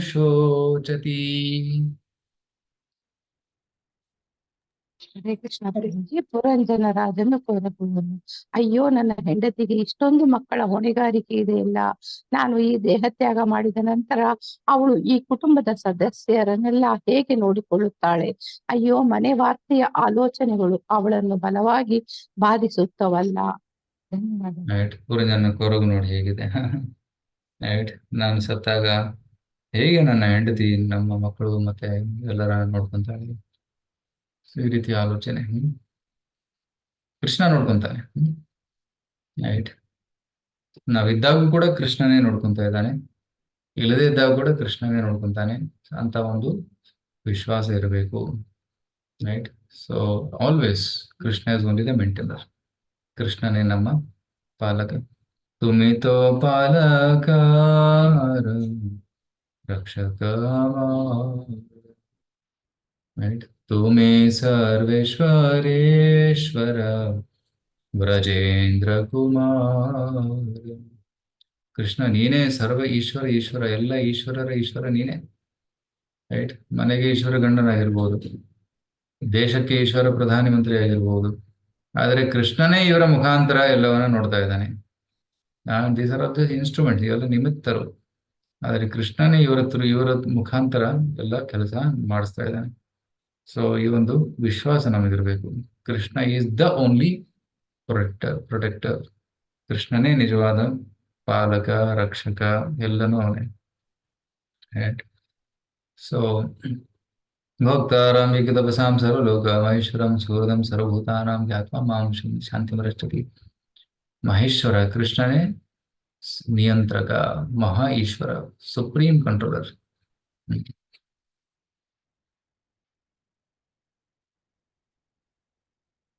ಈಗ 2 ಶ್ಲೋಕಗಳಲ್ಲಿ ಹೆಂಡತಿ ಜೊತೆ ಮಾಡಿದಂತಹ ಕೆಲವು ನೆನಪು ಆಗುತ್ತೆ. ನಾನು ಮಾಡದ ಹೊರತು ಅವಳು ತಿನ್ನುವುದಿಲ್ಲ ಅಥವಾ ಸ್ನಾನ ಮಾಡೋದಿಲ್ಲ. ನಾನು ತಿಂದಾಗ ಅವಳು ತಿಂತಾಳೆ, ನಾನು ಸ್ನಾನ ಮಾಡಿದಾಗ ಅವಳು ಸ್ನಾನ ಮಾಡ್ತಾಳೆ. ನನಗೆ ಕೋಪ ಬಂದು ಗದರಿಸಿದರೆ ಹೆದರಿ ಸುಮ್ಮನಿರುತ್ತಾಳೆ, ಸಹಿಸಿಕೊಳ್ಳುತ್ತಿದ್ದಳು. ನಾನು ಮೂರ್ಖನಾಗಿದ್ದಾಗ ಅವಳು ನನಗೆ ಉಪದೇಶ ನೀಡುತ್ತಿದ್ದಳು. ನಾನು ದೂರವಾದಾಗ ಅವಳು ಪ್ರಲಾಪಿಸುತ್ತಿದ್ದಳು.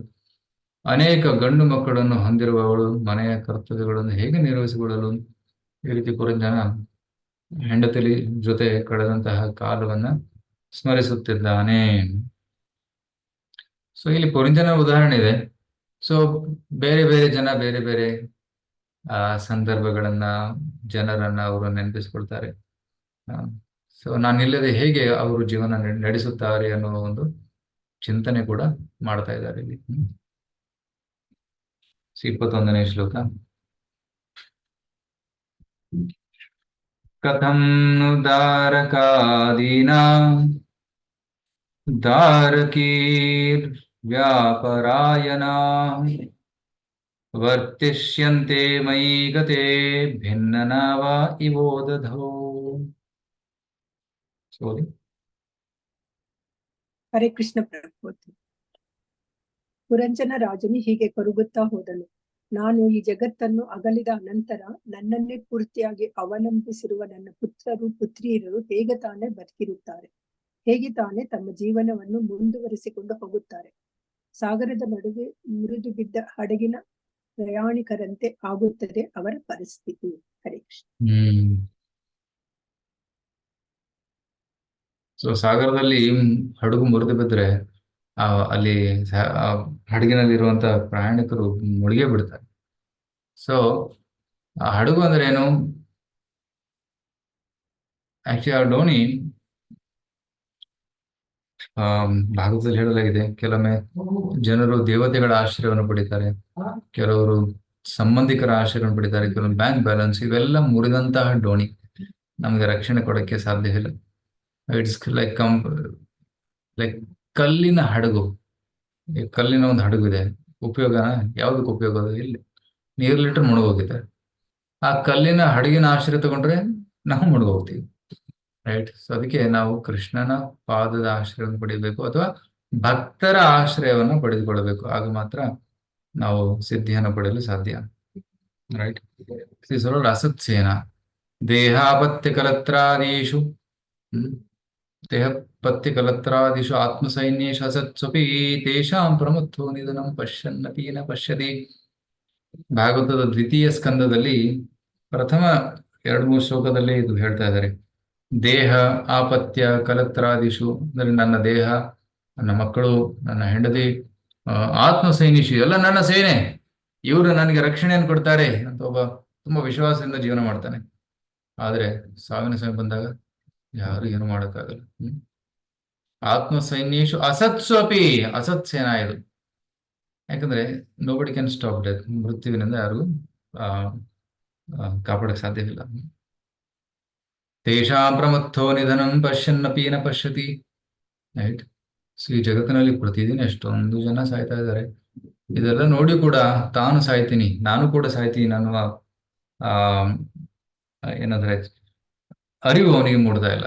ಅಂದ್ರೆ we should not be negative. ಸಾವು ಬಂದ್ಬಿಟ್ರೆ ಏನು ಅಂತ ತುಂಬಾ ನೆಗೆಟಿವ್ ಆಗ್ಬಾರ್ದು. ಅದ್ರೇನು ನಮ್ಗೆ ಗೊತ್ತಿರ್ಬೇಕು ಅದು ಬರುತ್ತೆ ಅಂತ. ಅದಕ್ಕೆ ನಾವು ಸಿದ್ಧರಾಗಬೇಕು. ಹೇಗೆ? ಕೃಷ್ಣ ಪ್ರಜ್ಞೆಯನ್ನ ಮಾಡುತ್ತಾ ನಾವು ಆ ಒಂದು ಗಳಿಗೆಗೆ ಸಿದ್ಧರಾಗಬೇಕು. ಯಾರು ಸಿದ್ಧರಾಗಿರ್ತಾರೋ ಅವ್ರಿಗೆ ಭಯವಿಲ್ಲ. They are not afraid. ನಂತರ ಅವರು ನಿರ್ಭಯವಾಗಿ ಅವ್ರ ಜೀವನ ಮಾಡ್ತಾರೆ. ಆದ್ರೆ ಯಾರಿಗೆ ಭಯ ಇದೆಯೋ, ಈ ಅರಿವಿಲ್ಲ, ಅವ್ರು ತುಂಬಾ ಭಯ ಆಗುತ್ತೆ. ಮೃತ್ಯುವಿನ ಆಲೋಚನೆ ಬಂದ ತಕ್ಷಣ ಅವ್ರಿಗೆ ಭಯ ಆಗುತ್ತೆ.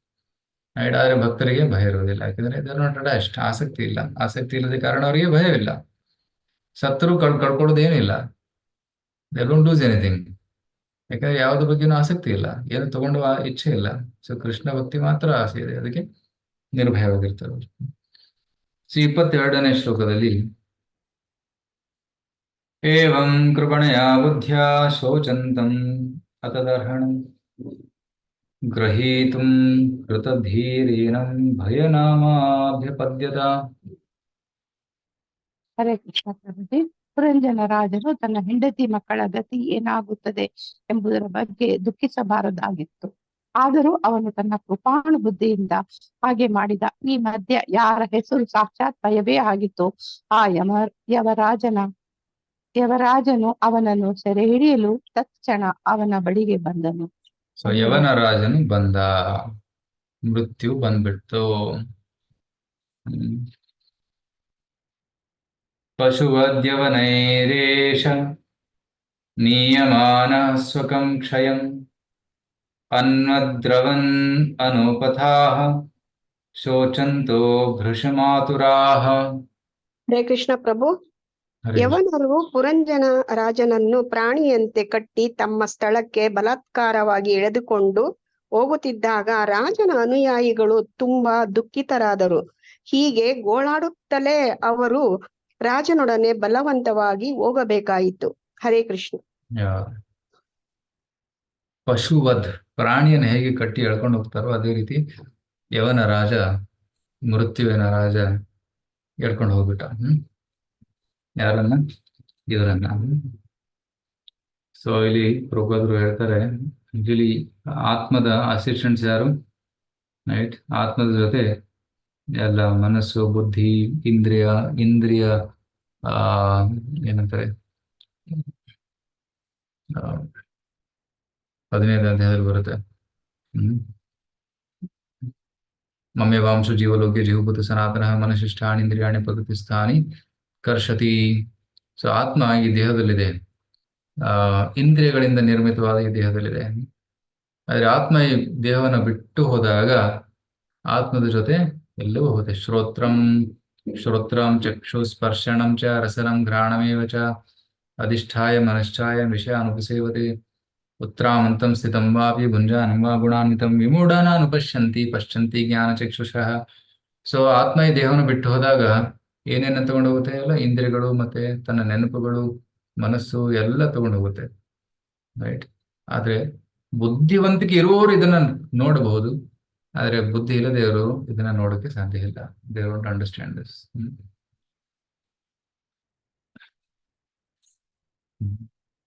ತಮ್ ಉತ್ಕ್ರಾಮಂತಂ, ಯವರಾಜ ಆತ್ಮವನ್ನು ಎಳೆದಾಗ ಪ್ರಾಣವು ಕೂಡ ಹೋಗುತ್ತೆ. ಪ್ರಾಣೋ ಉತ್ಕ್ರಾಮತಿ ಅಂಡ್ ಪ್ರಾಣಂ ಅನುತ್ಕ್ರಾಮಂತಂ, ಪ್ರಾಣ ಎಳ್ಕೊಂಡಾಗ ಸರ್ವೇ ಪ್ರಾಣಾಹ ಅನುತ್ಕ್ರಾಮತಿ, ಎಲ್ಲ ಇಂದ್ರಿಯಗಳು ಕೂಡ ಹೋಗ್ತವೆ. ಸೊ ಆತ್ಮದ ಜೊತೆ ಹಿಂದೆ ಪ್ರಾಣ ಬರುತ್ತೆ, ಪ್ರಾಣದ ಜೊತೆ ಎಲ್ಲ ಇಂದ್ರಿಯಗಳು ಹೋಗ್ತವೆ, ಆತ್ಮದ ಜೊತೆ ಇನ್ನೊಂದು ದೇಹಕ್ಕೆ ಹೋಗ್ತವೆ, ಸೂಕ್ಷ್ಮವಾದ ರೂಪದಲ್ಲಿ ಎಲ್ಲವೂ ಇನ್ನೊಂದು ದೇಹಕ್ಕೆ ಹೋಗ್ತವೆ. Right. This process is unknown to the modern scientist. ಇದು ವಿಜ್ಞಾನಿಗಳಿಗೆ ತಿಳಿದಿಲ್ಲ. ಅದಕ್ಕೆ ಕೆಲವೊಮ್ಮೆ ಸಾಯುವಾಗ ಆದಂತಹ ಕೆಲವೊಂದು ನೆನಪುಗಳು ಮುಂದಿನ ಜನ್ಮದಲ್ಲೂ ಕೂಡ ಮೂಡಿ ಬರ್ತವೆ. ಪುನರ್ಜನ್ಮದ ನೆನಪುಗಳು ಕೆಲವರಿಗೆ ಇರುತ್ತೆ. ಮತ್ತೆ ಯಾರಿಗಾದ್ರೂ ಸಾಯುವಾಗ ಏನಾದ್ರು ಗಾಯವಾದ್ರೆ, ಸಪೋಸ್ ಆಕ್ಸಿಡೆಂಟ್ ಅಲ್ಲಿ ಯಾರು ಸತ್ತಿದ್ರೆ, ಆ ಗಾಯವಾದ ಜಾಗ ಹುಟ್ಟಿದ್ರಿಂದಲೇ ಬರ್ತ್ ಮಾರ್ಕ್ ಆಗಿ ಕಂಡು ಬರುತ್ತೆ. ರೈಟ್. ಕೆಲವೊಬ್ಬರಿಗೆ ಬರ್ತ್ ಮಾರ್ಕ್ಸ್ ಇರುತ್ತೆ. ಸಪೋಸ್ ಯಾರಾದ್ರೂ ಚಾಕು ಹಾಕಿ ಕೊಂದಿದ್ರೆ, ಆ ಚಾಕು ಹಾಕಿದ ಜಾಗದಲ್ಲಿ ಮುಂದಿನ ಜನ್ಮದಲ್ಲಿ ಹುಟ್ಟಿದಾಗ ಅಲ್ಲಿ ಒಂದು ಗಾಯ ಇರುತ್ತೆ. ಬರ್ತ್ ಮಾರ್ಕ್ಸ್ ಅಂತ ಕರೀತಾರೆ ಇದನ್ನು. ಸೊ ಯಾಕಂದ್ರೆ ಆ ಒಂದು ಇಂದ್ರಿಯಗಳು ಮತ್ತೆ ಸೂಕ್ಷ್ಮ ದೇಹ ಕೂಡ ಮುಂದಿನ ದೇಹಕ್ಕೆ ಪ್ರಯಾಣ ಮಾಡ್ತಾ ಇದೆ. 24ನೇ ಶ್ಲೋಕ. ಪುರಿ ವಿಹಾಯೋಪಗತ ಉಪರುದ್ಧೋ ಭುಜಂಗಮಃ ಯದಾತಂ ಏವಾನುಪುರಿ ವಿಶೀರ್ಣ ಪ್ರಕೃತಿಂ ಗತಾ. ಹರೇ ಕೃಷ್ಣ ಪ್ರಭು. ಹರೇ ಯವನ ರಾಜನ ಭಟರಿಂದ ಈಗಾಗಲೇ ಸೆರೆ ಹಿಡಿಯಲ್ಪಟ್ಟ ಸರ್ಪವು ಪಟ್ಟಣದ ಹೊರಗೆ ಇತ್ತು. ಆಮೇಲೆ ಅದು ಇತರರೊಡನೆ ತನ್ನ ಒಡೆಯನನ್ನು ಹಿಂಬಾಲಿಸತೊಡಗಿತು.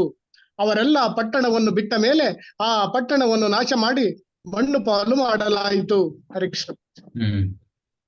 ಸೊ ಆತ್ಮದ ಹಿಂದೆ ಅದು ಹೋಗುತ್ತೆ, ಆತ್ಮದ ಪ್ರಾಣ ಕೂಡ ಹೋಗುತ್ತೆ. ಸೊ ಎಲ್ಲರೂ ಬಿಟ್ಟ ಮೇಲೆ ಪಟ್ಟಣ ಏನಾಯ್ತು? ಮಣ್ಣು ಪಾಲಾಯ್ತು. ಇದರ ಅರ್ಥ ಏನು? ಯಾರಾದ್ರೂ ಹೇಳ್ಬೋದಾ? ಪಟ್ಟಣ ಮಣ್ಣು ಪಾಲಾಗುವುದರ ಅರ್ಥ ಏನು? ಅಂದ್ರೆ ದೇಹ ಮಣ್ಣಿಗೆ ಸೇರ್ತು ಅಂತ.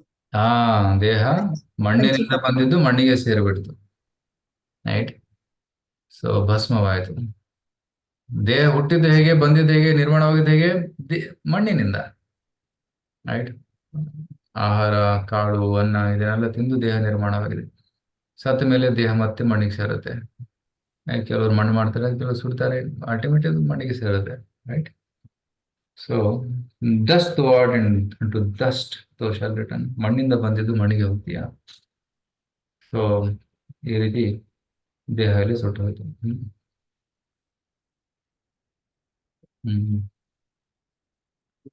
ಸೊ ಇದು ತುಂಬ ಇಂಪಾರ್ಟೆಂಟ್ ಪಾಯಿಂಟ್ ಅಲ್ಲ, ಸಾಕಷ್ಟಿದೆ ವಿಷಯ ಚರ್ಚೆ ಮಾಡೋದು. ಒಬ್ಬ ವ್ಯಕ್ತಿ ಇದ್ದ, ಅವನಿಗೆ 4 ಜನ ಹೆಂಡತಿ ಇರುತ್ತೆ. 4 ಜನ ಹೆಂಡತಿಯರು. ಸೊ ಮೊದಲನೇ ಹೆಂಡತಿಯನ್ನ ತುಂಬಾ ಪ್ರೀತಿ ಮಾಡ್ತಾ ಇದ್ದ. ಸೊ ಅವಳಿಗೆ ಒಳ್ಳೆ ವಸ್ತ್ರ ಕೊಡೋದು, ಆಭೂಷಣಗಳನ್ನು ಕೊಡೋದು, ಬಂಗಾರ, ಚಿನ್ನ, ಒಡವೆ ಎಲ್ಲ ಕೊಡ್ತಾ ಇದ್ದ. ಮತ್ತೆ ಎರಡನೇ ಹೆಂಡತಿ ಮೇಲೂ ಕೂಡ ಪ್ರೀತಿ. ಅವಳ ಜೊತೆ ಒಳ್ಳೆ ಚೆನ್ನಾಗಿ ಮಾತಾಡ್ತಾ ಇದ್ದ, ಸಮಯ ಕಳೀತಾ ಇದ್ದ, ಟೂರ್ ಮಾಡಕ್ ಹೋಗ್ತಾ ಇದ್ದ. ಮೂರನೇ ಹೆಂಡತಿ ಪ್ರಿಯವಾಗಿದ್ದು, ಬಟ್ ನಾಟ್ ಸೋ ಪ್ರಿಯ ಡಿಯರ್. ತುಂಬಾ ನೆಗ್ಲೆಕ್ಟ್ ಮಾಡ್ತಾ ಇದ್ದ, ಸ್ವಲ್ಪ ನೆಗ್ಲೆಕ್ಟ್ ಮಾಡ್ತಾ ಇದ್ದ. ಸೊ 4ನೇ ಹೆಂಡತಿ ಫುಲ್ ನಿರ್ಲಕ್ಷ್ಯ ಮಾಡ್ತಾ ಇದ್ದ. ಅವಳು ಫುಲ್ ಸರ್ವೋಗಿದ್ದು, ಏನು ಕಾಳಜಿನೇ ವಹಿಸ್ತಾ ಇರ್ಲಿಲ್ಲ. ಸೊ ಅವನಿಗೆ ಮರಣದ ಸಮಯ ಬಂತು. ವಯಸ್ಸಾಗಿತ್ತು, ಮರಣದ ಸಮಯ ಬಂತು. ಆಗ ಎಲ್ಲರನ್ನು ಕರಿತಾನೆ. ಫಸ್ಟ್ ಮೊದಲನೇ ಹೆಂಡತಿನ ಕರಿತಾನೆ. ನನ್ನ ಜೊತೆ ಬರ್ತೀಯ ನೀನು? ನಾನು ಸಾಯ್ತಾ ಇದ್ದೀನಿ, ನೀನು ನನ್ನ ಜೊತೆ ಮುಂದಿನ ಜನ್ಮಕ್ಕೆ ಬಾ, ನಾವು ಒಟ್ಟಿಗೆ ಹೋಗೋಣ. ಆಗ ಮೊದಲನೇ ಹೆಂಡತಿ ಹೇಳ್ತಾಳೆ, ನಾನು ಬರೋದೇ ಇಲ್ಲ, ಇದನ್ನು ನಿನ್ನ ಸಾವು, ನಿನ್ನ ಪ್ರಯಾಣ, ನೀನು ಹೋಗು, ನಾನು ಇಲ್ಲೇ ಇರ್ತೀನಿ. ಸೊ ಎರಡನೇ ಹೆಂಡತಿ ಕರಿತಾನೆ, ಅವಳು ಹೇಳ್ತಾನೆ ನಾನು ಬರೋದಿಲ್ಲ. ಮೂರನೇ ಹೆಂಡತಿ ಕರಿತಾನೆ, ಅವಳು ಬರೋದಿಲ್ಲ ಅಂತಾಳೆ. 4ನೇ ಹೆಂಡತಿ ಕರಿತಾಳೆ. 4ನೇ ಹೆಂಡತಿ ಬಂದಾಗ, ನಿಮ್ ಜೊತೆ ಬರ್ಬೇಕಾ? ನಾನು ಬಂದೇ ಬರ್ತೀನಿ, ಖಚಿತವಾಗೂ ಬರ್ತೀನಿ ಅಂತ. ಸೊ ಯಾರನ್ನ ಎಷ್ಟು ನಿರ್ಲಕ್ಷ್ಯ ಮಾಡಿದ್ದ, ಅವಳು ಇವನ್ ಮೇಲೆ ಎಷ್ಟು ಪ್ರೀತಿ ಇಟ್ಕೊಂಡಿದ್ಲು. ಸೊ ಅವಳು ಇವನ್ ಜೊತೆ ಬರೋದಕ್ಕೆ ಸಿದ್ಧಳಾಗ್ತಾಳೆ. ಇದ್ರ ಅರ್ಥ ಏನು ಗೊತ್ತಾ? ಮೊದಲನೇ ಹೆಂಡತಿ ನಮ್ಮ ದೇಹ. ಎಷ್ಟು ಕಾಳಜಿ ವಹಿಸ್ತೀವಿ, ಪ್ರತಿದಿನ ಸ್ನಾನ ಮಾಡ್ತೀವಿ, ಬಟ್ಟೆ ಹಾಕ್ತೀವಿ, ಊಟ ಮಾಡ್ತೀವಿ, ಎಷ್ಟು ಕಾಳಜಿ ವಹಿಸ್ತೀವಿ ಇದ್ರ ಮೇಲೆ. ಆದ್ರೆ ಇದೇನಾಗುತ್ತೆ, ನಮ್ಮ ಜೊತೆ ಬರೋದಿಲ್ಲ. ಎರಡನೇ ಹೆಂಡತಿ ನಮ್ಮ ಮನೆ ಅಥವಾ ನಮ್ಮ ಮನೆ ಆಸ್ತಿ ಇದೆಲ್ಲ ಎರಡನೇ ಹೆಂಡತಿ. ಅದಕ್ಕೂ ಎಷ್ಟು ಚೆನ್ನಾಗಿ ನೋಡ್ಕೊಂತೀವಿ, ಆರೈಕೆ ಮಾಡ್ತೀವಿ, ಮೇಂಟೆನೆನ್ಸ್ ಮಾಡ್ತೀವಿ, ಆದ್ರೂ ಅದು ಒಂದಿನ ಬಿಟ್ಟು ಹೋಗುತ್ತೆ. ಸೊ ಮೂರನೇ ಹೆಂಡತಿ ನಮ್ಮ ಬ್ಯಾಂಕ್ ಬ್ಯಾಲೆನ್ಸು, ನಮ್ಮ ಸಂಬಂಧಿಕರು. ಅವರು ಸತ್ತಾಗ ಕಣ್ಣೀರ್ ಹಾಕ್ತಾರೆ, ಆದ್ರೆ ನಮ್ ಜೊತೆ ಬರೋದಿಲ್ಲ. 4ನೇ ಹೆಂಡತಿ ಯಾರು? ಎಸ್, ಭಗವಂತ. ಆತ್ಮ. ಯಾರು ಭಗವಂತ ಅಂತ ಯಾರು ಹೇಳಿದ್ರು? ಹರೇ ಕೃಷ್ಣ. ರಸಶ್ರೇಷ್ಠ ಮಾತೃಕೆ. ಭಗವಂತ ಪರಮಾತ್ಮ ನಮ್ಮ ಜೊತೆ ಇದ್ದಾನೆ. ಆದ್ರೆ ಜನರು ಅವ್ರನ್ನ ಎಷ್ಟು ನಿರ್ಲಕ್ಷ್ಯ ಮಾಡ್ತಾ ಇದ್ದಾರೆ. ಭಗವಂತನ ನಾಮ ಜಪ ಮಾಡೋದಿಲ್ಲ, ಭಗವಂತನಿಗೆ ಶರಣಾಗೋದಿಲ್ಲ, ಪೂಜೆ ಮಾಡೋದಿಲ್ಲ, ದೇವಸ್ಥಾನಕ್ಕೆ ಹೋಗೋದಿಲ್ಲ. ಎಷ್ಟು ನಿರ್ಲಕ್ಷ್ಯ ಮಾಡಿದ್ರು ಭಗವಂತ ನಮ್ಮನ್ನ ಬಿಡೋದಿಲ್ಲ, ನಮ್ಮ ಜೊತೆ ಬರ್ತಾನೆ. ರೈಟ್. ಸೊ ಇನ್ನೊಂದು ಕಥೆ ಇದೆ, ಅದ್ರಲ್ಲಿ ಹೇಳ್ತಾರೆ, ಒಬ್ಬ ವ್ಯಕ್ತಿ ಸತ್ತಾಗ ಹೆಂಡತಿ ಗೇಟ್ ಒಳಗೂ ಬರ್ತಾಳಂತೆ. ಕೆಲವೊಂದು ಸಂಪ್ರದಾಯದಲ್ಲಿ ಹೆಂಗಸರು ಸ್ಮಶಾನಕ್ಕೆ ಹೋಗೋದಿಲ್ಲ, ಬರೀ ಗೇಟ್ ತನಕ ಬರ್ತಾರೆ. ಮತ್ತೆ ಗೇಟ್ ಕ್ರಾಸ್ ಆದಾಗ ಪ್ರಾಪರ್ಟಿ ಅಲ್ಲಿ ಉಳಿಯುತ್ತೆ, ಪ್ರಾಪರ್ಟಿ ಕೂಡ ಬರೋದಿಲ್ಲ. ರೈಟ್. ಸೊ ಹೆಂಡತಿ ಬಾಗಿಲವರೆಗೂ ಬರ್ತಾಳೆ, ಮುಂಬಾಗಿಲವರೆಗೂ. ಪ್ರಾಪರ್ಟಿ ಗೇಟ್ ವರೆಗೂ ಬರುತ್ತೆ, ಗೇಟ್ ಕ್ರಾಸ್ ಆದ್ಮೇಲೆ ಪ್ರಾಪರ್ಟಿ ಅಲ್ಲಿ ಹಿಂದೆ ಉಳಿಯುತ್ತೆ. ಮಗ ಸ್ಮಶಾನದವರೆಗೂ, ಚಿತೆವರೆಗೂ ಬರ್ತಾನೆ. ದೇಹ ಚಿತೆಯನ್ನು ಏರುತ್ತೆ, ಆದರೆ ನಮ್ಮ ಜೊತೆ ಬರೋರು, ಮುಂದಿನ ಜನ್ಮಕ್ಕೆ ಹೋಗೋರು ಯಾರು? ಪರಮಾತ್ಮ ಮಾತ್ರ. ಸೊ ಅದಕ್ಕೆ ನಾವು ಪರಮಾತ್ಮನಿಗೆ ಹೆಚ್ಚು ಕಾಳಜಿ ವಹಿಸ್ಬೇಕು, ಅವರು ಧ್ಯಾನ ಮಾಡ್ಬೇಕು, ಪೂಜೆ ಮಾಡ್ಬೇಕು, ಅವ್ರ ಮೇಲೆ ಪ್ರೀತಿ ಬೆಳೆಸ್ಕೋಬೇಕು. ರೈಟ್.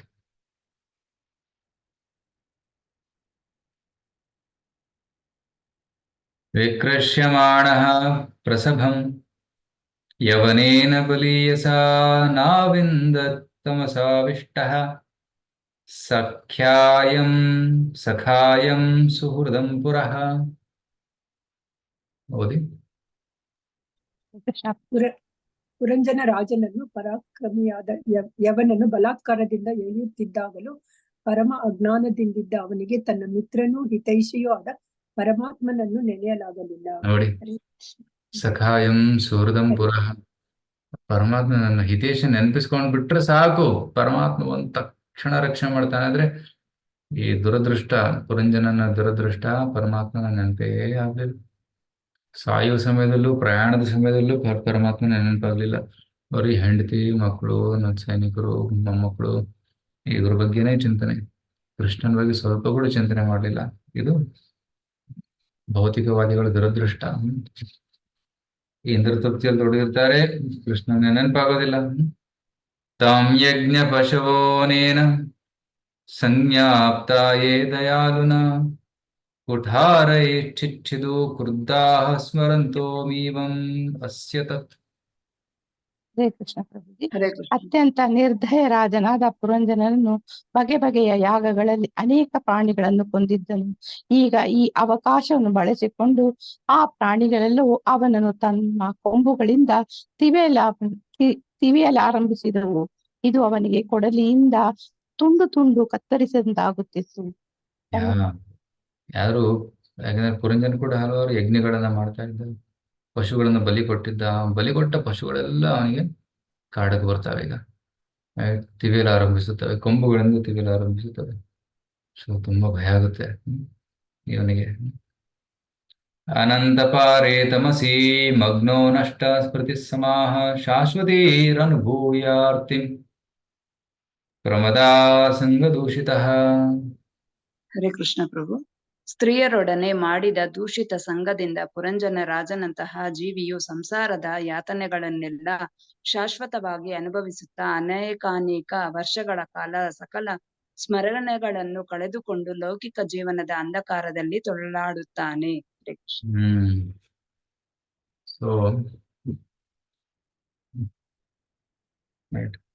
ಅನಂತಪಾರೇ ಪ್ರಮದಾ ಸಂಘ ದೂಷಿತ, ಸ್ತ್ರೀ ಸಂಘದಿಂದ ದೂಷಿತವಾದ ಕಾರಣ ಅವನಿಗೇನಾಯ್ತು, ಅವನ ಬುದ್ಧಿ ನಷ್ಟವಾಗಿತ್ತು. ರೈಟ್. ಅಂಡ್ ಶಾಶ್ವತೀ ಸಮಾಹ, ಸಾವಿರಾರು ವರ್ಷ ಅವನು ಅಂಧಕಾರದಲ್ಲಿದ್ದ. ಸಮಾಹ ಶಾಶ್ವತಿ. ರೈಟ್.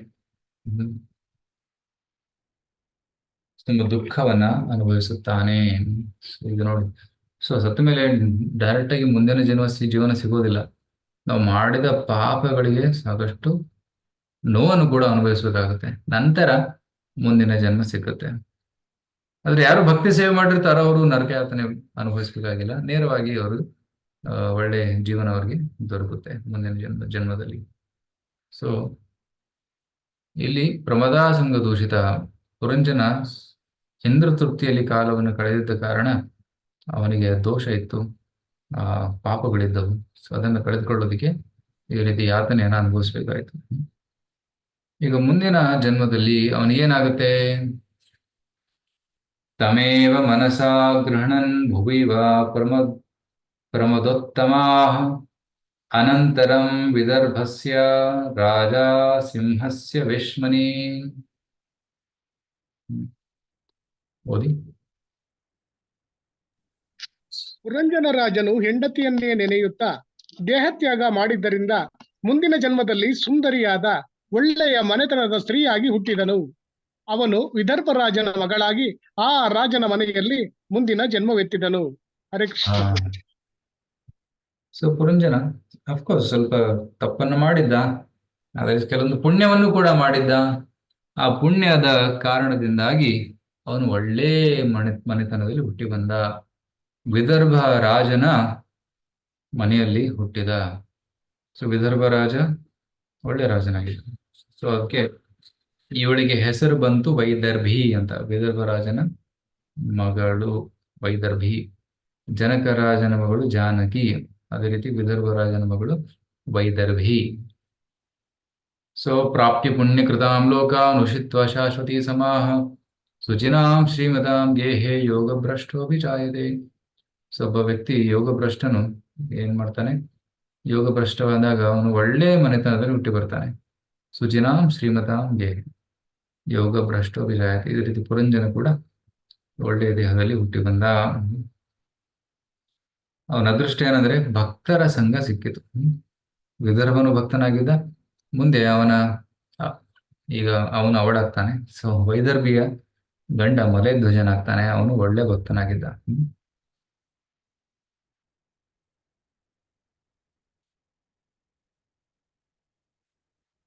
ಮಲಯಧ್ವಜನ ಬಗ್ಗೆ ಹೇಳ್ತಾರೆ ಇಲ್ಲಿ. ಉಪಯೇಮೇ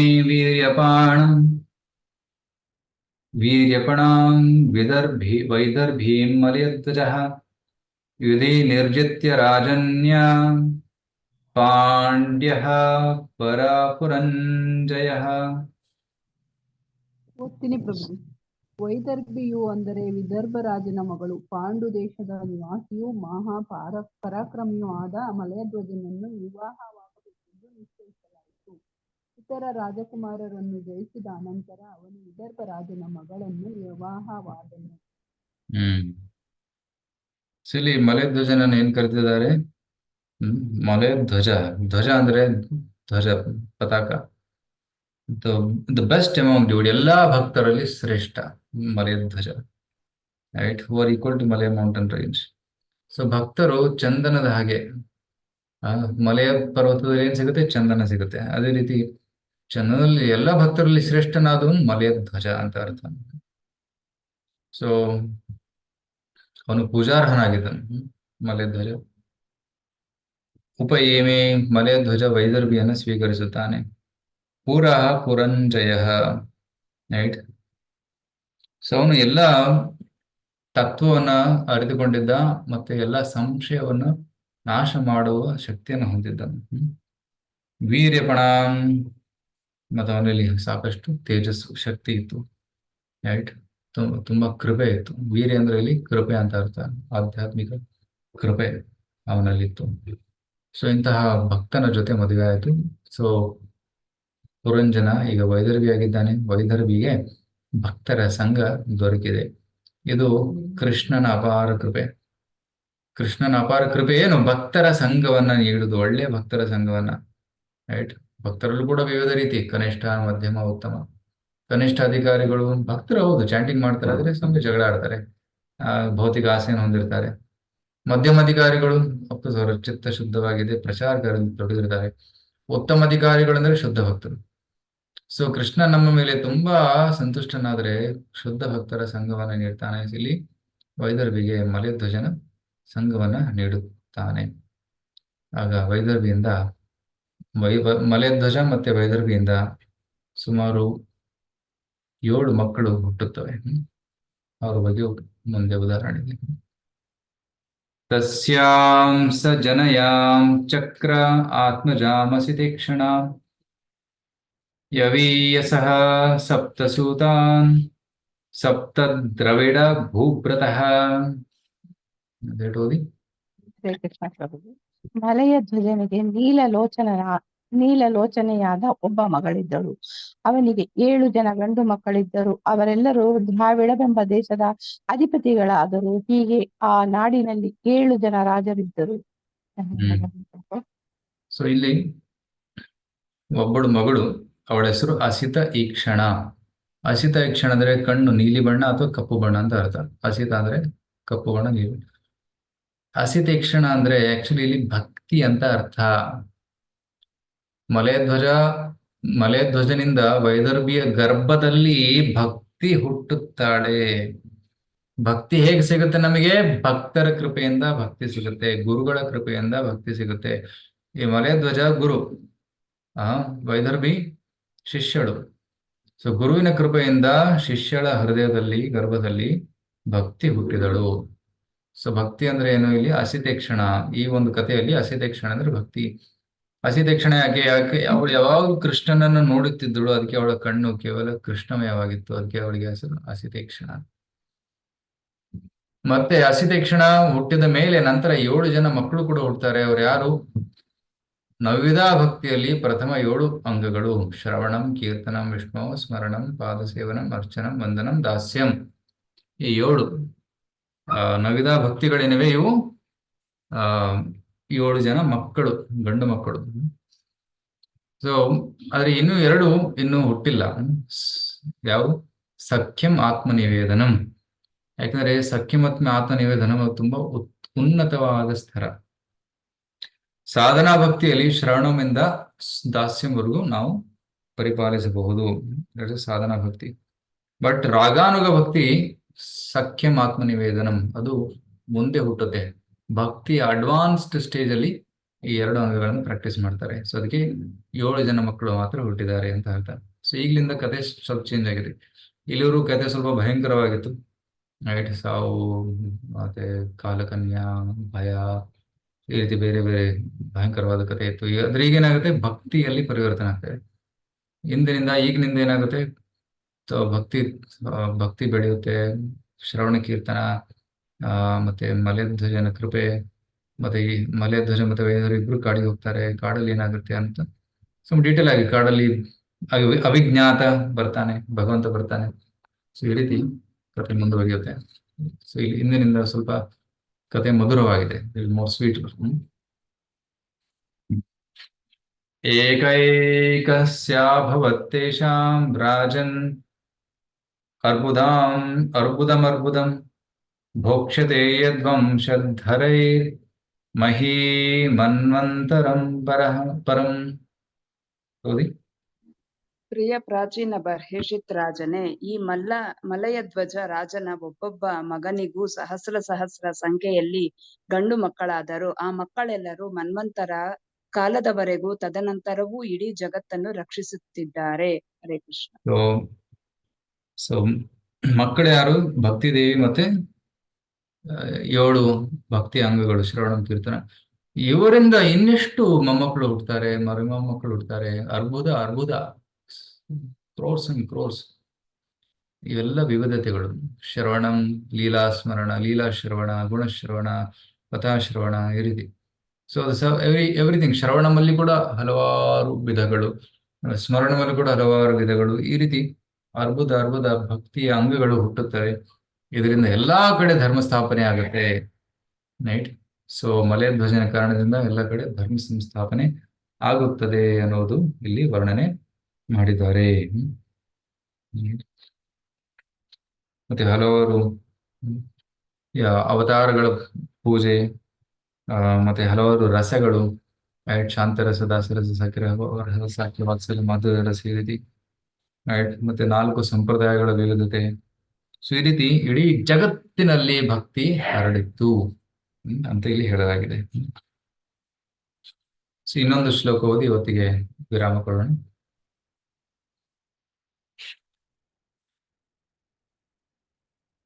ಅಗಸ್ತ್ಯಃ ಪ್ರಾಗ್ ದುಹಿತರಂ ಉಪಯೇಮೇ ಧೃತವ್ರತಾಂ ಯಸ್ಯಾಂ ದೃಢಚ್ಯುತ ಜಾತ ಇದ್ಮವಾಹೋತ್ ಆತ್ಮಜೋ ಮುನಿಃ. ಹರೇ ಕೃಷ್ಣ ಪ್ರಭುಜಿ. ಅಗಸ್ತ್ಯ ಮಹರ್ಷಿಯು ಕೃಷ್ಣ ಭಗವಂತನ ನಿಷ್ಠಾವಂತ ಭಕ್ತಳಾದ ಮಲಯಧ್ವಜನ ಜ್ಯೇಷ್ಠ ಪುತ್ರಿಯನ್ನು ವಿವಾಹವಾದನು. ಅವಳಲ್ಲಿ ದೃಢಚ್ಯುತನೆಂಬ ಒಬ್ಬ ಪುತ್ರನು, ಆ ಪುತ್ರನಿಂದ ಇದ್ಮವಾಹನೆಂಬ ಇನ್ನೊಬ್ಬ ಪುತ್ರನು ಹುಟ್ಟಿದರು. ಸೊ ಅಗಸ್ತ್ಯ ಶುದ್ಧ ಭಕ್ತ. ಅಗಸ್ತ್ಯ ರೆಪ್ರೆಸೆಂಟ್ಸ್ ಶುದ್ಧ ಭಕ್ತ. ಅವರ ಮದುವೆ ಆಗುತ್ತೆ ಅಸಿತೇಕ್ಷಣ ಜೊತೆ. ಅವರಿಂದ ಒಬ್ಬ ಮಗು ಹುಟ್ಟುತ್ತಾನೆ. ದೃಢ ಅಚ್ಯುತನಲ್ಲಿ ದೃಢ ಭಕ್ತಿ, ದೃಢ ಅಚ್ಯುತನ ಮಗ ಇದ್ಮವಾಹ. ಇದ್ಮವಾಹ ಅಂದ್ರೆ ಆಕ್ಚುಲಿ ಅವನು ಕ್ಯಾರಿಸ್ ಫುಡ್, ಯಜ್ಞಕ್ಕೆ ಏನಂದ್ರೆ ಕಟ್ಟಿಗೆನ ತಗೊಂಡು ಹೋಗೋದು. ಸೊ ಇದ್ಮವಾಹ. ಸೊ ಈ ರೀತಿ ಭಕ್ತರ ಪರಿವಾರ ಹೆಚ್ಚುತ್ತಾ ಹೋಗುತ್ತೆ. ಸೊ ಈ ರೀತಿ ಭಕ್ತಿ ಹೆಚ್ಚುತ್ತಾ ಇದೆ, ಹರಡುತ್ತಾ ಇದೆ. ಸೊ ಮುಂದೆ ಏನಾಗುತ್ತೆ ಅನ್ನೋದನ್ನ ನಾವು ನೆಕ್ಸ್ಟ್ ವೀಕ್, ಮುಂದಿನ ವಾರ ನೋಡೋಣ. ಓಕೆ. ಮಲಯಧ್ವಜ ಮದುವೆ ಕಾಡಿಗೆ ಹೋಗ್ತಾರೆ, ಅಲ್ಲಿ ಏನಾಗುತ್ತೆ ಅನ್ನೋದನ್ನ ನಾವು ಮುಂದಿನ ವಾರ ಚರ್ಚೆ ಮಾಡೋಣ. ಓಕೆ. ಹರೇ ಕೃಷ್ಣ. ಸರ್, ಏನಾದ್ರು ಪ್ರಶ್ನೆ ಇದೆಯಾ?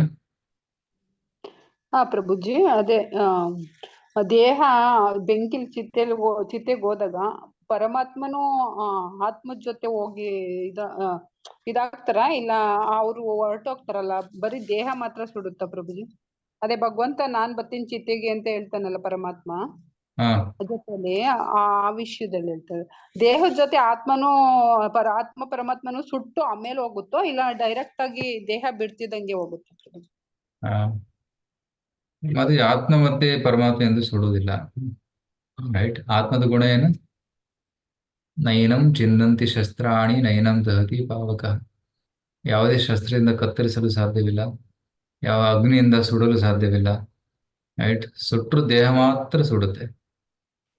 ಆದ್ರೆ ಚಿತೆಗ್ ಆತ್ಮ ಸುಡುದಿಲ್ಲ. ಹೋಗಿರುತ್ತಾ ಪ್ರಭುಜಿ ಅಂತ ಕೇಳ್ತೇವೆ. ಚಿತೆ ಮೇಲೆ ಹೋಗಿರುತ್ತಾ ಇಲ್ಲ ಸಾವು ಬರ್ತಿದಂಗೆನೆ ಅದು ಡೈರೆಕ್ಟ್ ಆಗಿ ಬೇರೆ ಕಡೆ ಸತ್ತ ಮೇಲೆ 12 ದಿನ ಆತ್ಮ ಅಲ್ಲೇ ಇರುತ್ತೆ. ಓಕೆ, ದೇಹದ ಅಕ್ಕಪಕ್ಕನೇ ಇರುತ್ತೆ, ದೇಹದ ಮೇಲೆ ಇರುತ್ತೆ, ಹತ್ತಿರದಲ್ಲಿ ಇರುತ್ತೆ, ತಕ್ಷಣ ಹೋಗೋದಿಲ್ಲ. 13ನೇ ದಿನ ಕಾರ್ಯಕ್ರಮ ಮುಗಿದ ಮೇಲೆ 13 ದಿನ ಏನ್ ಮಾಡ್ತಾರೆ ಪೂಜಾರಿಗಳು, ರೈಟ್, ಬ್ರಾಹ್ಮಣರು. ಸೊ ಪ್ರತಿದಿನ ಅವರು ಪೂಜೆ ಮಾಡ್ತಾ ಹೋಗಿ ಆತ್ಮಕ್ಕೆ ಒಂದು ಏನಂತೆ ಪ್ರೇತ ದೇಹವನ್ನು ಕೊಡ್ತಾರೆ. ಪ್ರತಿದಿನ ಪೂಜೆ ಮಾಡಿ ಮಾಡಿ ಮಾಡಿ ಆತ್ಮಕ್ಕೆ ಪಿಂಡವನ್ನ ಅರ್ಪಣೆ ಮಾಡಿ ಮಾಡಿ ಮಾಡಿ ಏನಾಗುತ್ತೆ, ಆತ್ಮಕ್ಕೆ ಒಂದು ಪ್ರೇತ ಶರೀರ ಸಿಗುತ್ತೆ. ಅದು 13ನೇ ದಿನ. 13ನೇ ದಿನ ಅದು ಪ್ರಯಾಣ ಮಾಡುತ್ತೆ. ಸೊ 13 ದಿವಸ ಸತ್ತ ಆತ್ಮ ಅಲ್ಲಿಯೇ ಇರುತ್ತೆ. ಅದಕ್ಕೆ ಆ ಜಾಗದಲ್ಲಿ ಕೀರ್ತನೆ ಮಾಡಬೇಕು, ಮತ್ತೆ ಶ್ರವಣ ಕೀರ್ತನೆ ಜಾಸ್ತಿ ಮಾಡಬೇಕು, ಪೂಜೆ ಮಾಡಬೇಕು. ಸೊ ಹಾಗೇನಾಗುತ್ತೆ, ಆತ್ಮಕ್ಕೆ ಶಕ್ತಿ ಸಿಗುತ್ತೆ ಮುಂದಿನ ಪ್ರಯಾಣ ಮಾಡೋದಕ್ಕೆ. ಅವಾಗ ಪರಮಾತ್ಮನೇ ಇರ್ತಾರ ಪ್ರಭುಜಿ ಜೊತೆಲಿ ಅಂತ? ಪರಮಾತ್ಮ ಯಾವಾಗಲೂ ಆತ್ಮ ಜೊತೆನೇ ಇರ್ತಾನೆ, ಎಲ್ಲೂ ಬಿಡೋದಿಲ್ಲ. ನಾವು ಅವ್ರನ್ನ ಬಿಟ್ರು ಅವ್ರು ನಮ್ಗೆ ಬಿಡೋದಿಲ್ಲ. ಪ್ರಭು ಆ 13 ದಿವಸನು ಆ ಆತ್ಮಕ್ಕೆ ಎಲ್ಲ ಗೊತ್ತಾಗ್ತಿರತ್ತ ಪ್ರಭು ಅಲ್ಲಿ ಏನೇನ್ ನಡೆಯುತ್ತೆ ಅಂತ? ಹಾ, ನೋಡ್ತಾ ಇರುತ್ತೆ ಏನ್ ಮಾಡ್ತಾ ಇದಾರೆ ಇವ್ರು ಅಂತ. ಆಮೇಲೆ ಪ್ರಭುಜಿ ಇನ್ನೊಂದು, ಹಿಂದಿನ ಜನ್ಮದಲ್ಲಿ ಏನಾರ ಗಾಯ ಆಗಿದ್ರೆ ಅದು ಮುಂದಿನ ಜನ್ಮದಲ್ಲಿ ಆ ದೇಹದ ಮೇಲೆ ಕಾಣಿಸುತ್ತೆ ಅಂತ ಅಂದ್ರಲ್ಲ, ಅದ್ಯಾವ್ದು? ಹೌದು, ಬರ್ತ್ ಮಾರ್ಕ್ಸ್ ಅಂತ ಕಾಣಿಸ್ಕೊಳ್ಳುತ್ತೆ.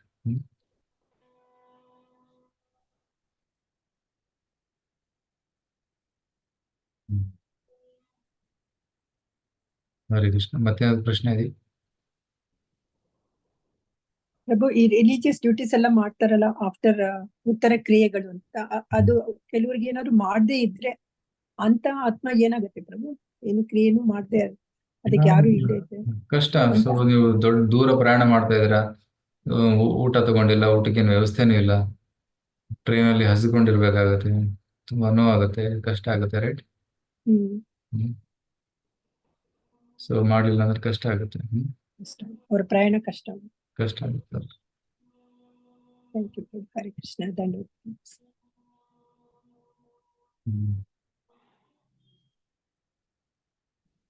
ಆದ್ರೆ ಪ್ರಭುಜಿ ಇದು 13 ದಿನದ ಲಾಸ್ಟ್ ದಿನ ಮಾತ್ರ ಕಾರ್ಯ ಮಾಡ್ತಾರೆ, ಅಲ್ಲಿವರೆಗೂ ಸುಮ್ನೆ ಎಂತದು ಮಾಡಲ್ಲ, ಏನು ಇಲ್ಲ. ನಮ್ ಕಡೆ ಎಲ್ಲ ಸುಮ್ನೆ ಇರ್ತಾರಲ್ಲ, ಅವಾಗ ಯಾವ ತರ ಆಗುತ್ತೆ ಪ್ರಭು? ವಿಧಿಪೂರ್ವಕವಾಗಿ ಮಾಡಿದ್ರೆ ಪ್ರತಿದಿನ ಸ್ವಲ್ಪ ಸ್ವಲ್ಪ ಕಾರ್ಯಗಳು ಇರ್ತವೆ. ಅದು ಪುರೋಹಿತರಿಗೆ ಕೇಳಿದ್ರೆ ಹೇಳ್ತಾರೆ ಅವ್ರು ಏನೇನಂತ, ರೈಟ್? ಸೊ ವಿಧಿಪೂರ್ವಕವಾಗಿ ಆ ರೀತಿ ಮಾಡ್ತಾ ಇದ್ರು, ಆ ರೀತಿ ಮಾಡಿದ್ರೆ ಒಳ್ಳೇದು. ಆದ್ರೆ ನಮ್ ಕಡೆ ಎಂತದು ಅಂದ್ರೆ ಅಲ್ಲಿವರ್ಗನ ಎಂತದು ಮಾಡಲ್ಲ, ಏನು ಇಲ್ಲ, ಸುಮ್ಕೆ ಹಾಗೆ ಇರ್ತಾರೆ. So you can consult a proper ಪುರೋಹಿತರು ಅಂತವ್ರು, ಒಳ್ಳೆಯವ್ರು ಸಿಕ್ಕರೆ ಅವ್ರು ಹೇಳ್ತಾರೆ ಏನೇನ್ ಮಾಡ್ಬೇಕು ಅಂತ ಡೀಟೇಲ್ ಆಗಿ. Okay, but main thing is ಏನು ಮಾಡಕ್ಕಾಗದಿದ್ರು ಕೂಡ ಇಲ್ಲಿ ವೈದರ್ ಬಿ ಕಾಡಿನಲ್ಲಿದ್ದು ಮಲೆದಲ್ಲಿ ಹೊರಟ್ಬಿಟ್ರು, ಏನ್ ಮಾಡಕ್ಕಲ್ಲ. ಇಲ್ಲಿ ಕೃಷ್ಣ ಸ್ಮರಣೆ ಮಾಡ್ತಾ, ಕೃಷ್ಣ ಕೀರ್ತನೆ ಮಾಡ್ತಾ ಅವ್ರು ಬಿಟ್ಕೊಟ್ರು. ರೈಟ್? ಸೊ ಅಟ್ಲೀಸ್ಟ್ ಪ್ರತಿನಿತ್ಯ ನಾಮ ಕೀರ್ತನೆ, ಶ್ರವಣ, ಸೊ ಆ ರೀತಿ ಅದೆಲ್ಲ ಮಾಡ್ತಾ ಇರ್ಬೇಕು.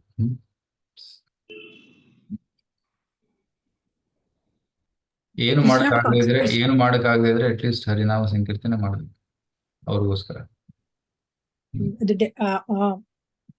ಪ್ರಾಣ ಬಿಡೋ ಪರ್ಸನ್ ಕೃಷ್ಣ ಡೆವೋಟಿ ಆಗಿ ಅವರು ಅವ್ರಿಗೇನು ಏನು ಮಾಡದೇ ಇದ್ರು ಅವರು ಒಳ್ಳೆ ಇದಕ್ಕೆ ಹೋಗ್ತಾರಲ್ಲ ಪ್ರಭು? ಅವ್ರಿಗೆ ಏನ್ ಮಾಡ್ಬೇಕಿಲ್ಲ, ಆಚಾರ್ಯರಿಗೆ, ಗುರುಗಳಿಗೆ ಅವ್ರಿಗೇನ್ ಮಾಡ್ಬೇಕಿಲ್ಲ. Fully liberated. Thank you Prabhu. Hare Krishna Prabhuji. ನಾವು ದಿನನಿತ್ಯ ಜಪ, ಭಗವಂತನ ಸ್ಮರಣೆ ಎಲ್ಲ ಮಾಡ್ತಿದ್ರು, ಕನ್ಸಲ್ಲಿ ನಮ್ಗೆ ಭಗವಂತನ ಸ್ಮರಣೆ ಬರ್ದೇ ಇದ್ರು ಪರವಾಗಿಲ್ವಾ ಪ್ರಭುಜಿ? ಹಿಂದಿನ ಜನ್ಮದ್ದು ಎಲ್ಲ ಸೇರಿ ಬರುತ್ತಾ, ಇಲ್ಲ ನಾವು ಮಾಡ್ತಿರೋ ಇವಾಗಿನ ಭಕ್ತಿ ಇದೆಲ್ಲ ನಮ್ಗೆ ಕನ್ಸಲ್ಲಿ ಏನಾದ್ರು ಸ್ವಲ್ಪ ಭಗವಂತನ ಸ್ಮರಣೆ ಬರುತ್ತಾ? ಕನಸಲ್ಲೇ ಆಗ್ಬೇಕು ನಿಮ್ಗೆ. ನಾವು ದಿನನಿತ್ಯ ಮಾಡೋದು ನಮ್ಗೆ ಕನ್ಸಲ್ಲಿ ಇವಾಗ ಏನೇನ್ ನಡೆಯುತ್ತೋ ಅದು ಒಂದೊಂದು ಬಂದ್ರೆ ಒಳ್ಳೇದು, ಬರ್ಲಿ ಅಂದ್ರೂ ಪರವಾಗಿಲ್ಲ. ಅಟ್ಲೀಸ್ಟ್ ಕಣ್ ತೆಗೆದಾಗ ಕನಸಿನಲ್ಲಿ ಭಗವಂತನ ಚಿಂತಿಸಬಹುದು. ಯಾಕಂದ್ರೆ ಮಲಗಿದಾಗ ಏನ್ ಕಂಟ್ರೋಲ್ ಇಲ್ಲ ನಮ್ಗೆ. We don't have any control over what we are doing. ನಾವೇನ್ ಮಾಡ್ತಾ ಇರೋದ್ರ ಬಗ್ಗೆ ನಿಯಂತ್ರಣ ಇರೋದಿಲ್ಲ ಮಲಗಿದಾಗ. ಅದೇ ಅಟ್ಲೀಸ್ಟ್ ಜಾಗೃತವಾಗಿದ್ದಾಗ ಅಟ್ಲೀಸ್ಟ್ ಕೃಷ್ಣ ಪ್ರಜ್ಞೆಯನ್ನು ಅನುಸರಿಸಬೇಕು, ಕೃಷ್ಣನನ್ನು ಸ್ಮರಿಸಬೇಕು. ನಮ್ಗೆ ನಾವು ಇನ್ನ ಶುದ್ಧ ಆಗಿಲ್ವಾ ಅಂತ ಒಂದು ಡೌಟ್ ಬರುತ್ತೆ ಪ್ರಭು, ಅದ್ ಕೇಳಿದೆ ಪ್ರಭು. ಪ್ರಯತ್ನ ಆ ಮಾಡಬೇಕು, ಶುದ್ಧ ಆಗಿಲ್ಲ, ಸೊ ಪ್ರಯತ್ನ ಮಾಡಬೇಕು. ಆ ಸೊ ಪ್ರಭುಜಿ ಕೆಲವೊಂದ್ ಸರಿ ನಮ್ಗೆ ಕನ್ಸಲ್ಲಿ ಬೇಡದೇ ಇರೋ ವಿಷಯಗಳೆಲ್ಲ ಬರುತ್ತಲ್ಲ, ಇದು ನಮಗ್ ಸ್ಮರಣೆಗ್ ಬರುತ್ತಲ್ಲ, ಅದ್ಯಾವ್ ತರ ಪ್ರಭುಜಿ? ನಮ್ಗ್ ಅರಿವಿಗ್ ಬರುತ್ತೆ ಅದು, ನಾವು ಓ ಈ ತರ ಆಯ್ತು ಈ ತರ ಆಯ್ತು ಅಂತ.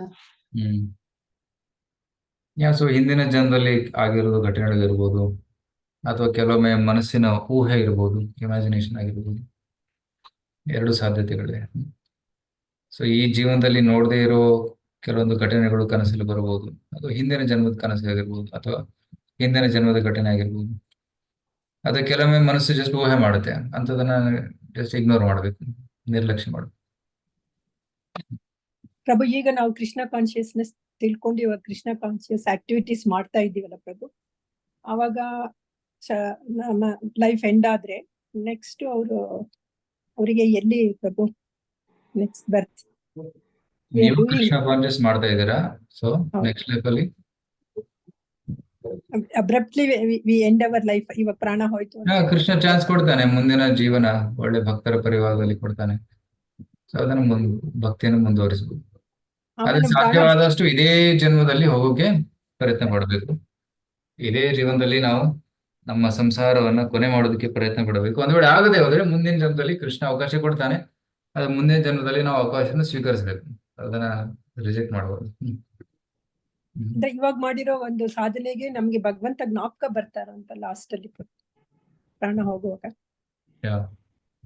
ಒಂದ್ ವೇಳೆ ಒಬ್ಬ ಭಕ್ತ ತುಂಬಾ ಗಂಭೀರವಾಗಿ ಭಕ್ತಿ ಸೇವೆ ಮಾಡಿ ಭಗವಂತನಿಗೆ ತುಂಬಾ ಪ್ರಸನ್ನಗೊಳಿಸಿದ್ರೆ, ಒಂದ್ ವೇಳೆ ಅಂತಿಮ ಕಾಲದಲ್ಲಿ ಸ್ಮರಣೆ ಆಗದೇ ಇದ್ರೂ ಕೂಡ ಕೃಷ್ಣ ತನ್ನ ಸ್ಮರಣೆಯನ್ನು ಕೊಟ್ಟು ಅವರನ್ನು ತಗೊಂಡು ಹೋಗ್ತಾನೆ. ಈ ರೀತಿ ವಾಕ್ಯಗಳಿದೆ ಶಾಸ್ತ್ರದಲ್ಲಿ. ಒಬ್ಬ ವ್ಯಕ್ತಿ ತುಂಬಾ ಸೀರಿಯಸ್ ಆಗಿ ಭಕ್ತಿ ಮಾಡಿದ್ದರೆ, ಕೃಷ್ಣ ಅವನ ಮೇಲೆ ತುಂಬಾ ಸಂತೋಷಗೊಂಡಿದ್ರೆ, ಕೃಷ್ಣ ಏನ್ ಮಾಡ್ತಾನೆ, ಅವನ ಸ್ಮರಣೆಯನ್ನು ಕೊಟ್ಟು ಅವರನ್ನು ಕರ್ಕೊಂಡು ಹೋಗ್ತಾನೆ. ಹರಿ ಹರಿ, ಥ್ಯಾಂಕ್ ಯು. ಹರಿ ಕೃಷ್ಣ. ಹರೇ ಕೃಷ್ಣ. ಎಲ್ಲರಿಗೂ ತುಂಬಾ ಧನ್ಯವಾದ ಕ್ಲಾಸ್ ಬಂದಿದ್ದಕ್ಕೆ. ಮತ್ತೆ ನಾವು ಮುಂದಿನ ವಾರ ಭೇಟಿಯಾಗೋಣ. ಹರೇ ಕೃಷ್ಣ ಪ್ರಭುಜಿ, ಧನ್ಯವಾದಗಳು. ಹರೇ ಹರೇ ಕೃಷ್ಣ ಪ್ರಭುಜಿ, ಧನ್ಯವಾದಗಳು ಹರೇ ಪ್ರಭು. ಕೃಷ್ಣ ಸಾರಿ, ಪ್ರಭು. ಮುಂದಿನ ವಾರ ಕ್ಲಾಸ್ ಇರೋದಿಲ್ಲ. ಮುಂದಿನ ವಾರ ಕ್ಲಾಸ್ ಇರೋದಿಲ್ಲ. ಪ್ರಭುಜಿ ಯಾಕಂದ್ರೆ ನಾವು ದಕ್ಷಿಣ ಭಾರತ ಯಾತ್ರೆ ಹೋಗ್ತಾ ಇದೀವಿ. ಮುಂದಿನ ಬುಧವಾರ ನಾವು ಇರೋದಿಲ್ಲ. ಪ್ರಭುಜಿ ನಾವು ಎಲ್ಲ ಮಾಯಾಪುರ ಯಾತ್ರಾದಲ್ಲಿ ಇದೀವಿ ಪ್ರಭುಜಿ. ನಾನು, ಭಾನು ಮಾತಾಜಿ, ಮತ್ತೆ ಪ್ರೇಮ ಮಾತಾಜಿ, ರೇವತಿ ಮಾತಾಜಿ. ಓ ಸೂಪರ್. ಯಾವಾಗ ಹೋಗಿದ್ದೀರಾ? ಮೊನ್ನೆ ಲಾಸ್ಟ್ ಸಾಟರ್ಡೆ ಹೋಗಿದ್ವಿ ಪ್ರಭುಜಿ. ಇನ್ನ ಇಲ್ಲೇ ಇದೀವಿ.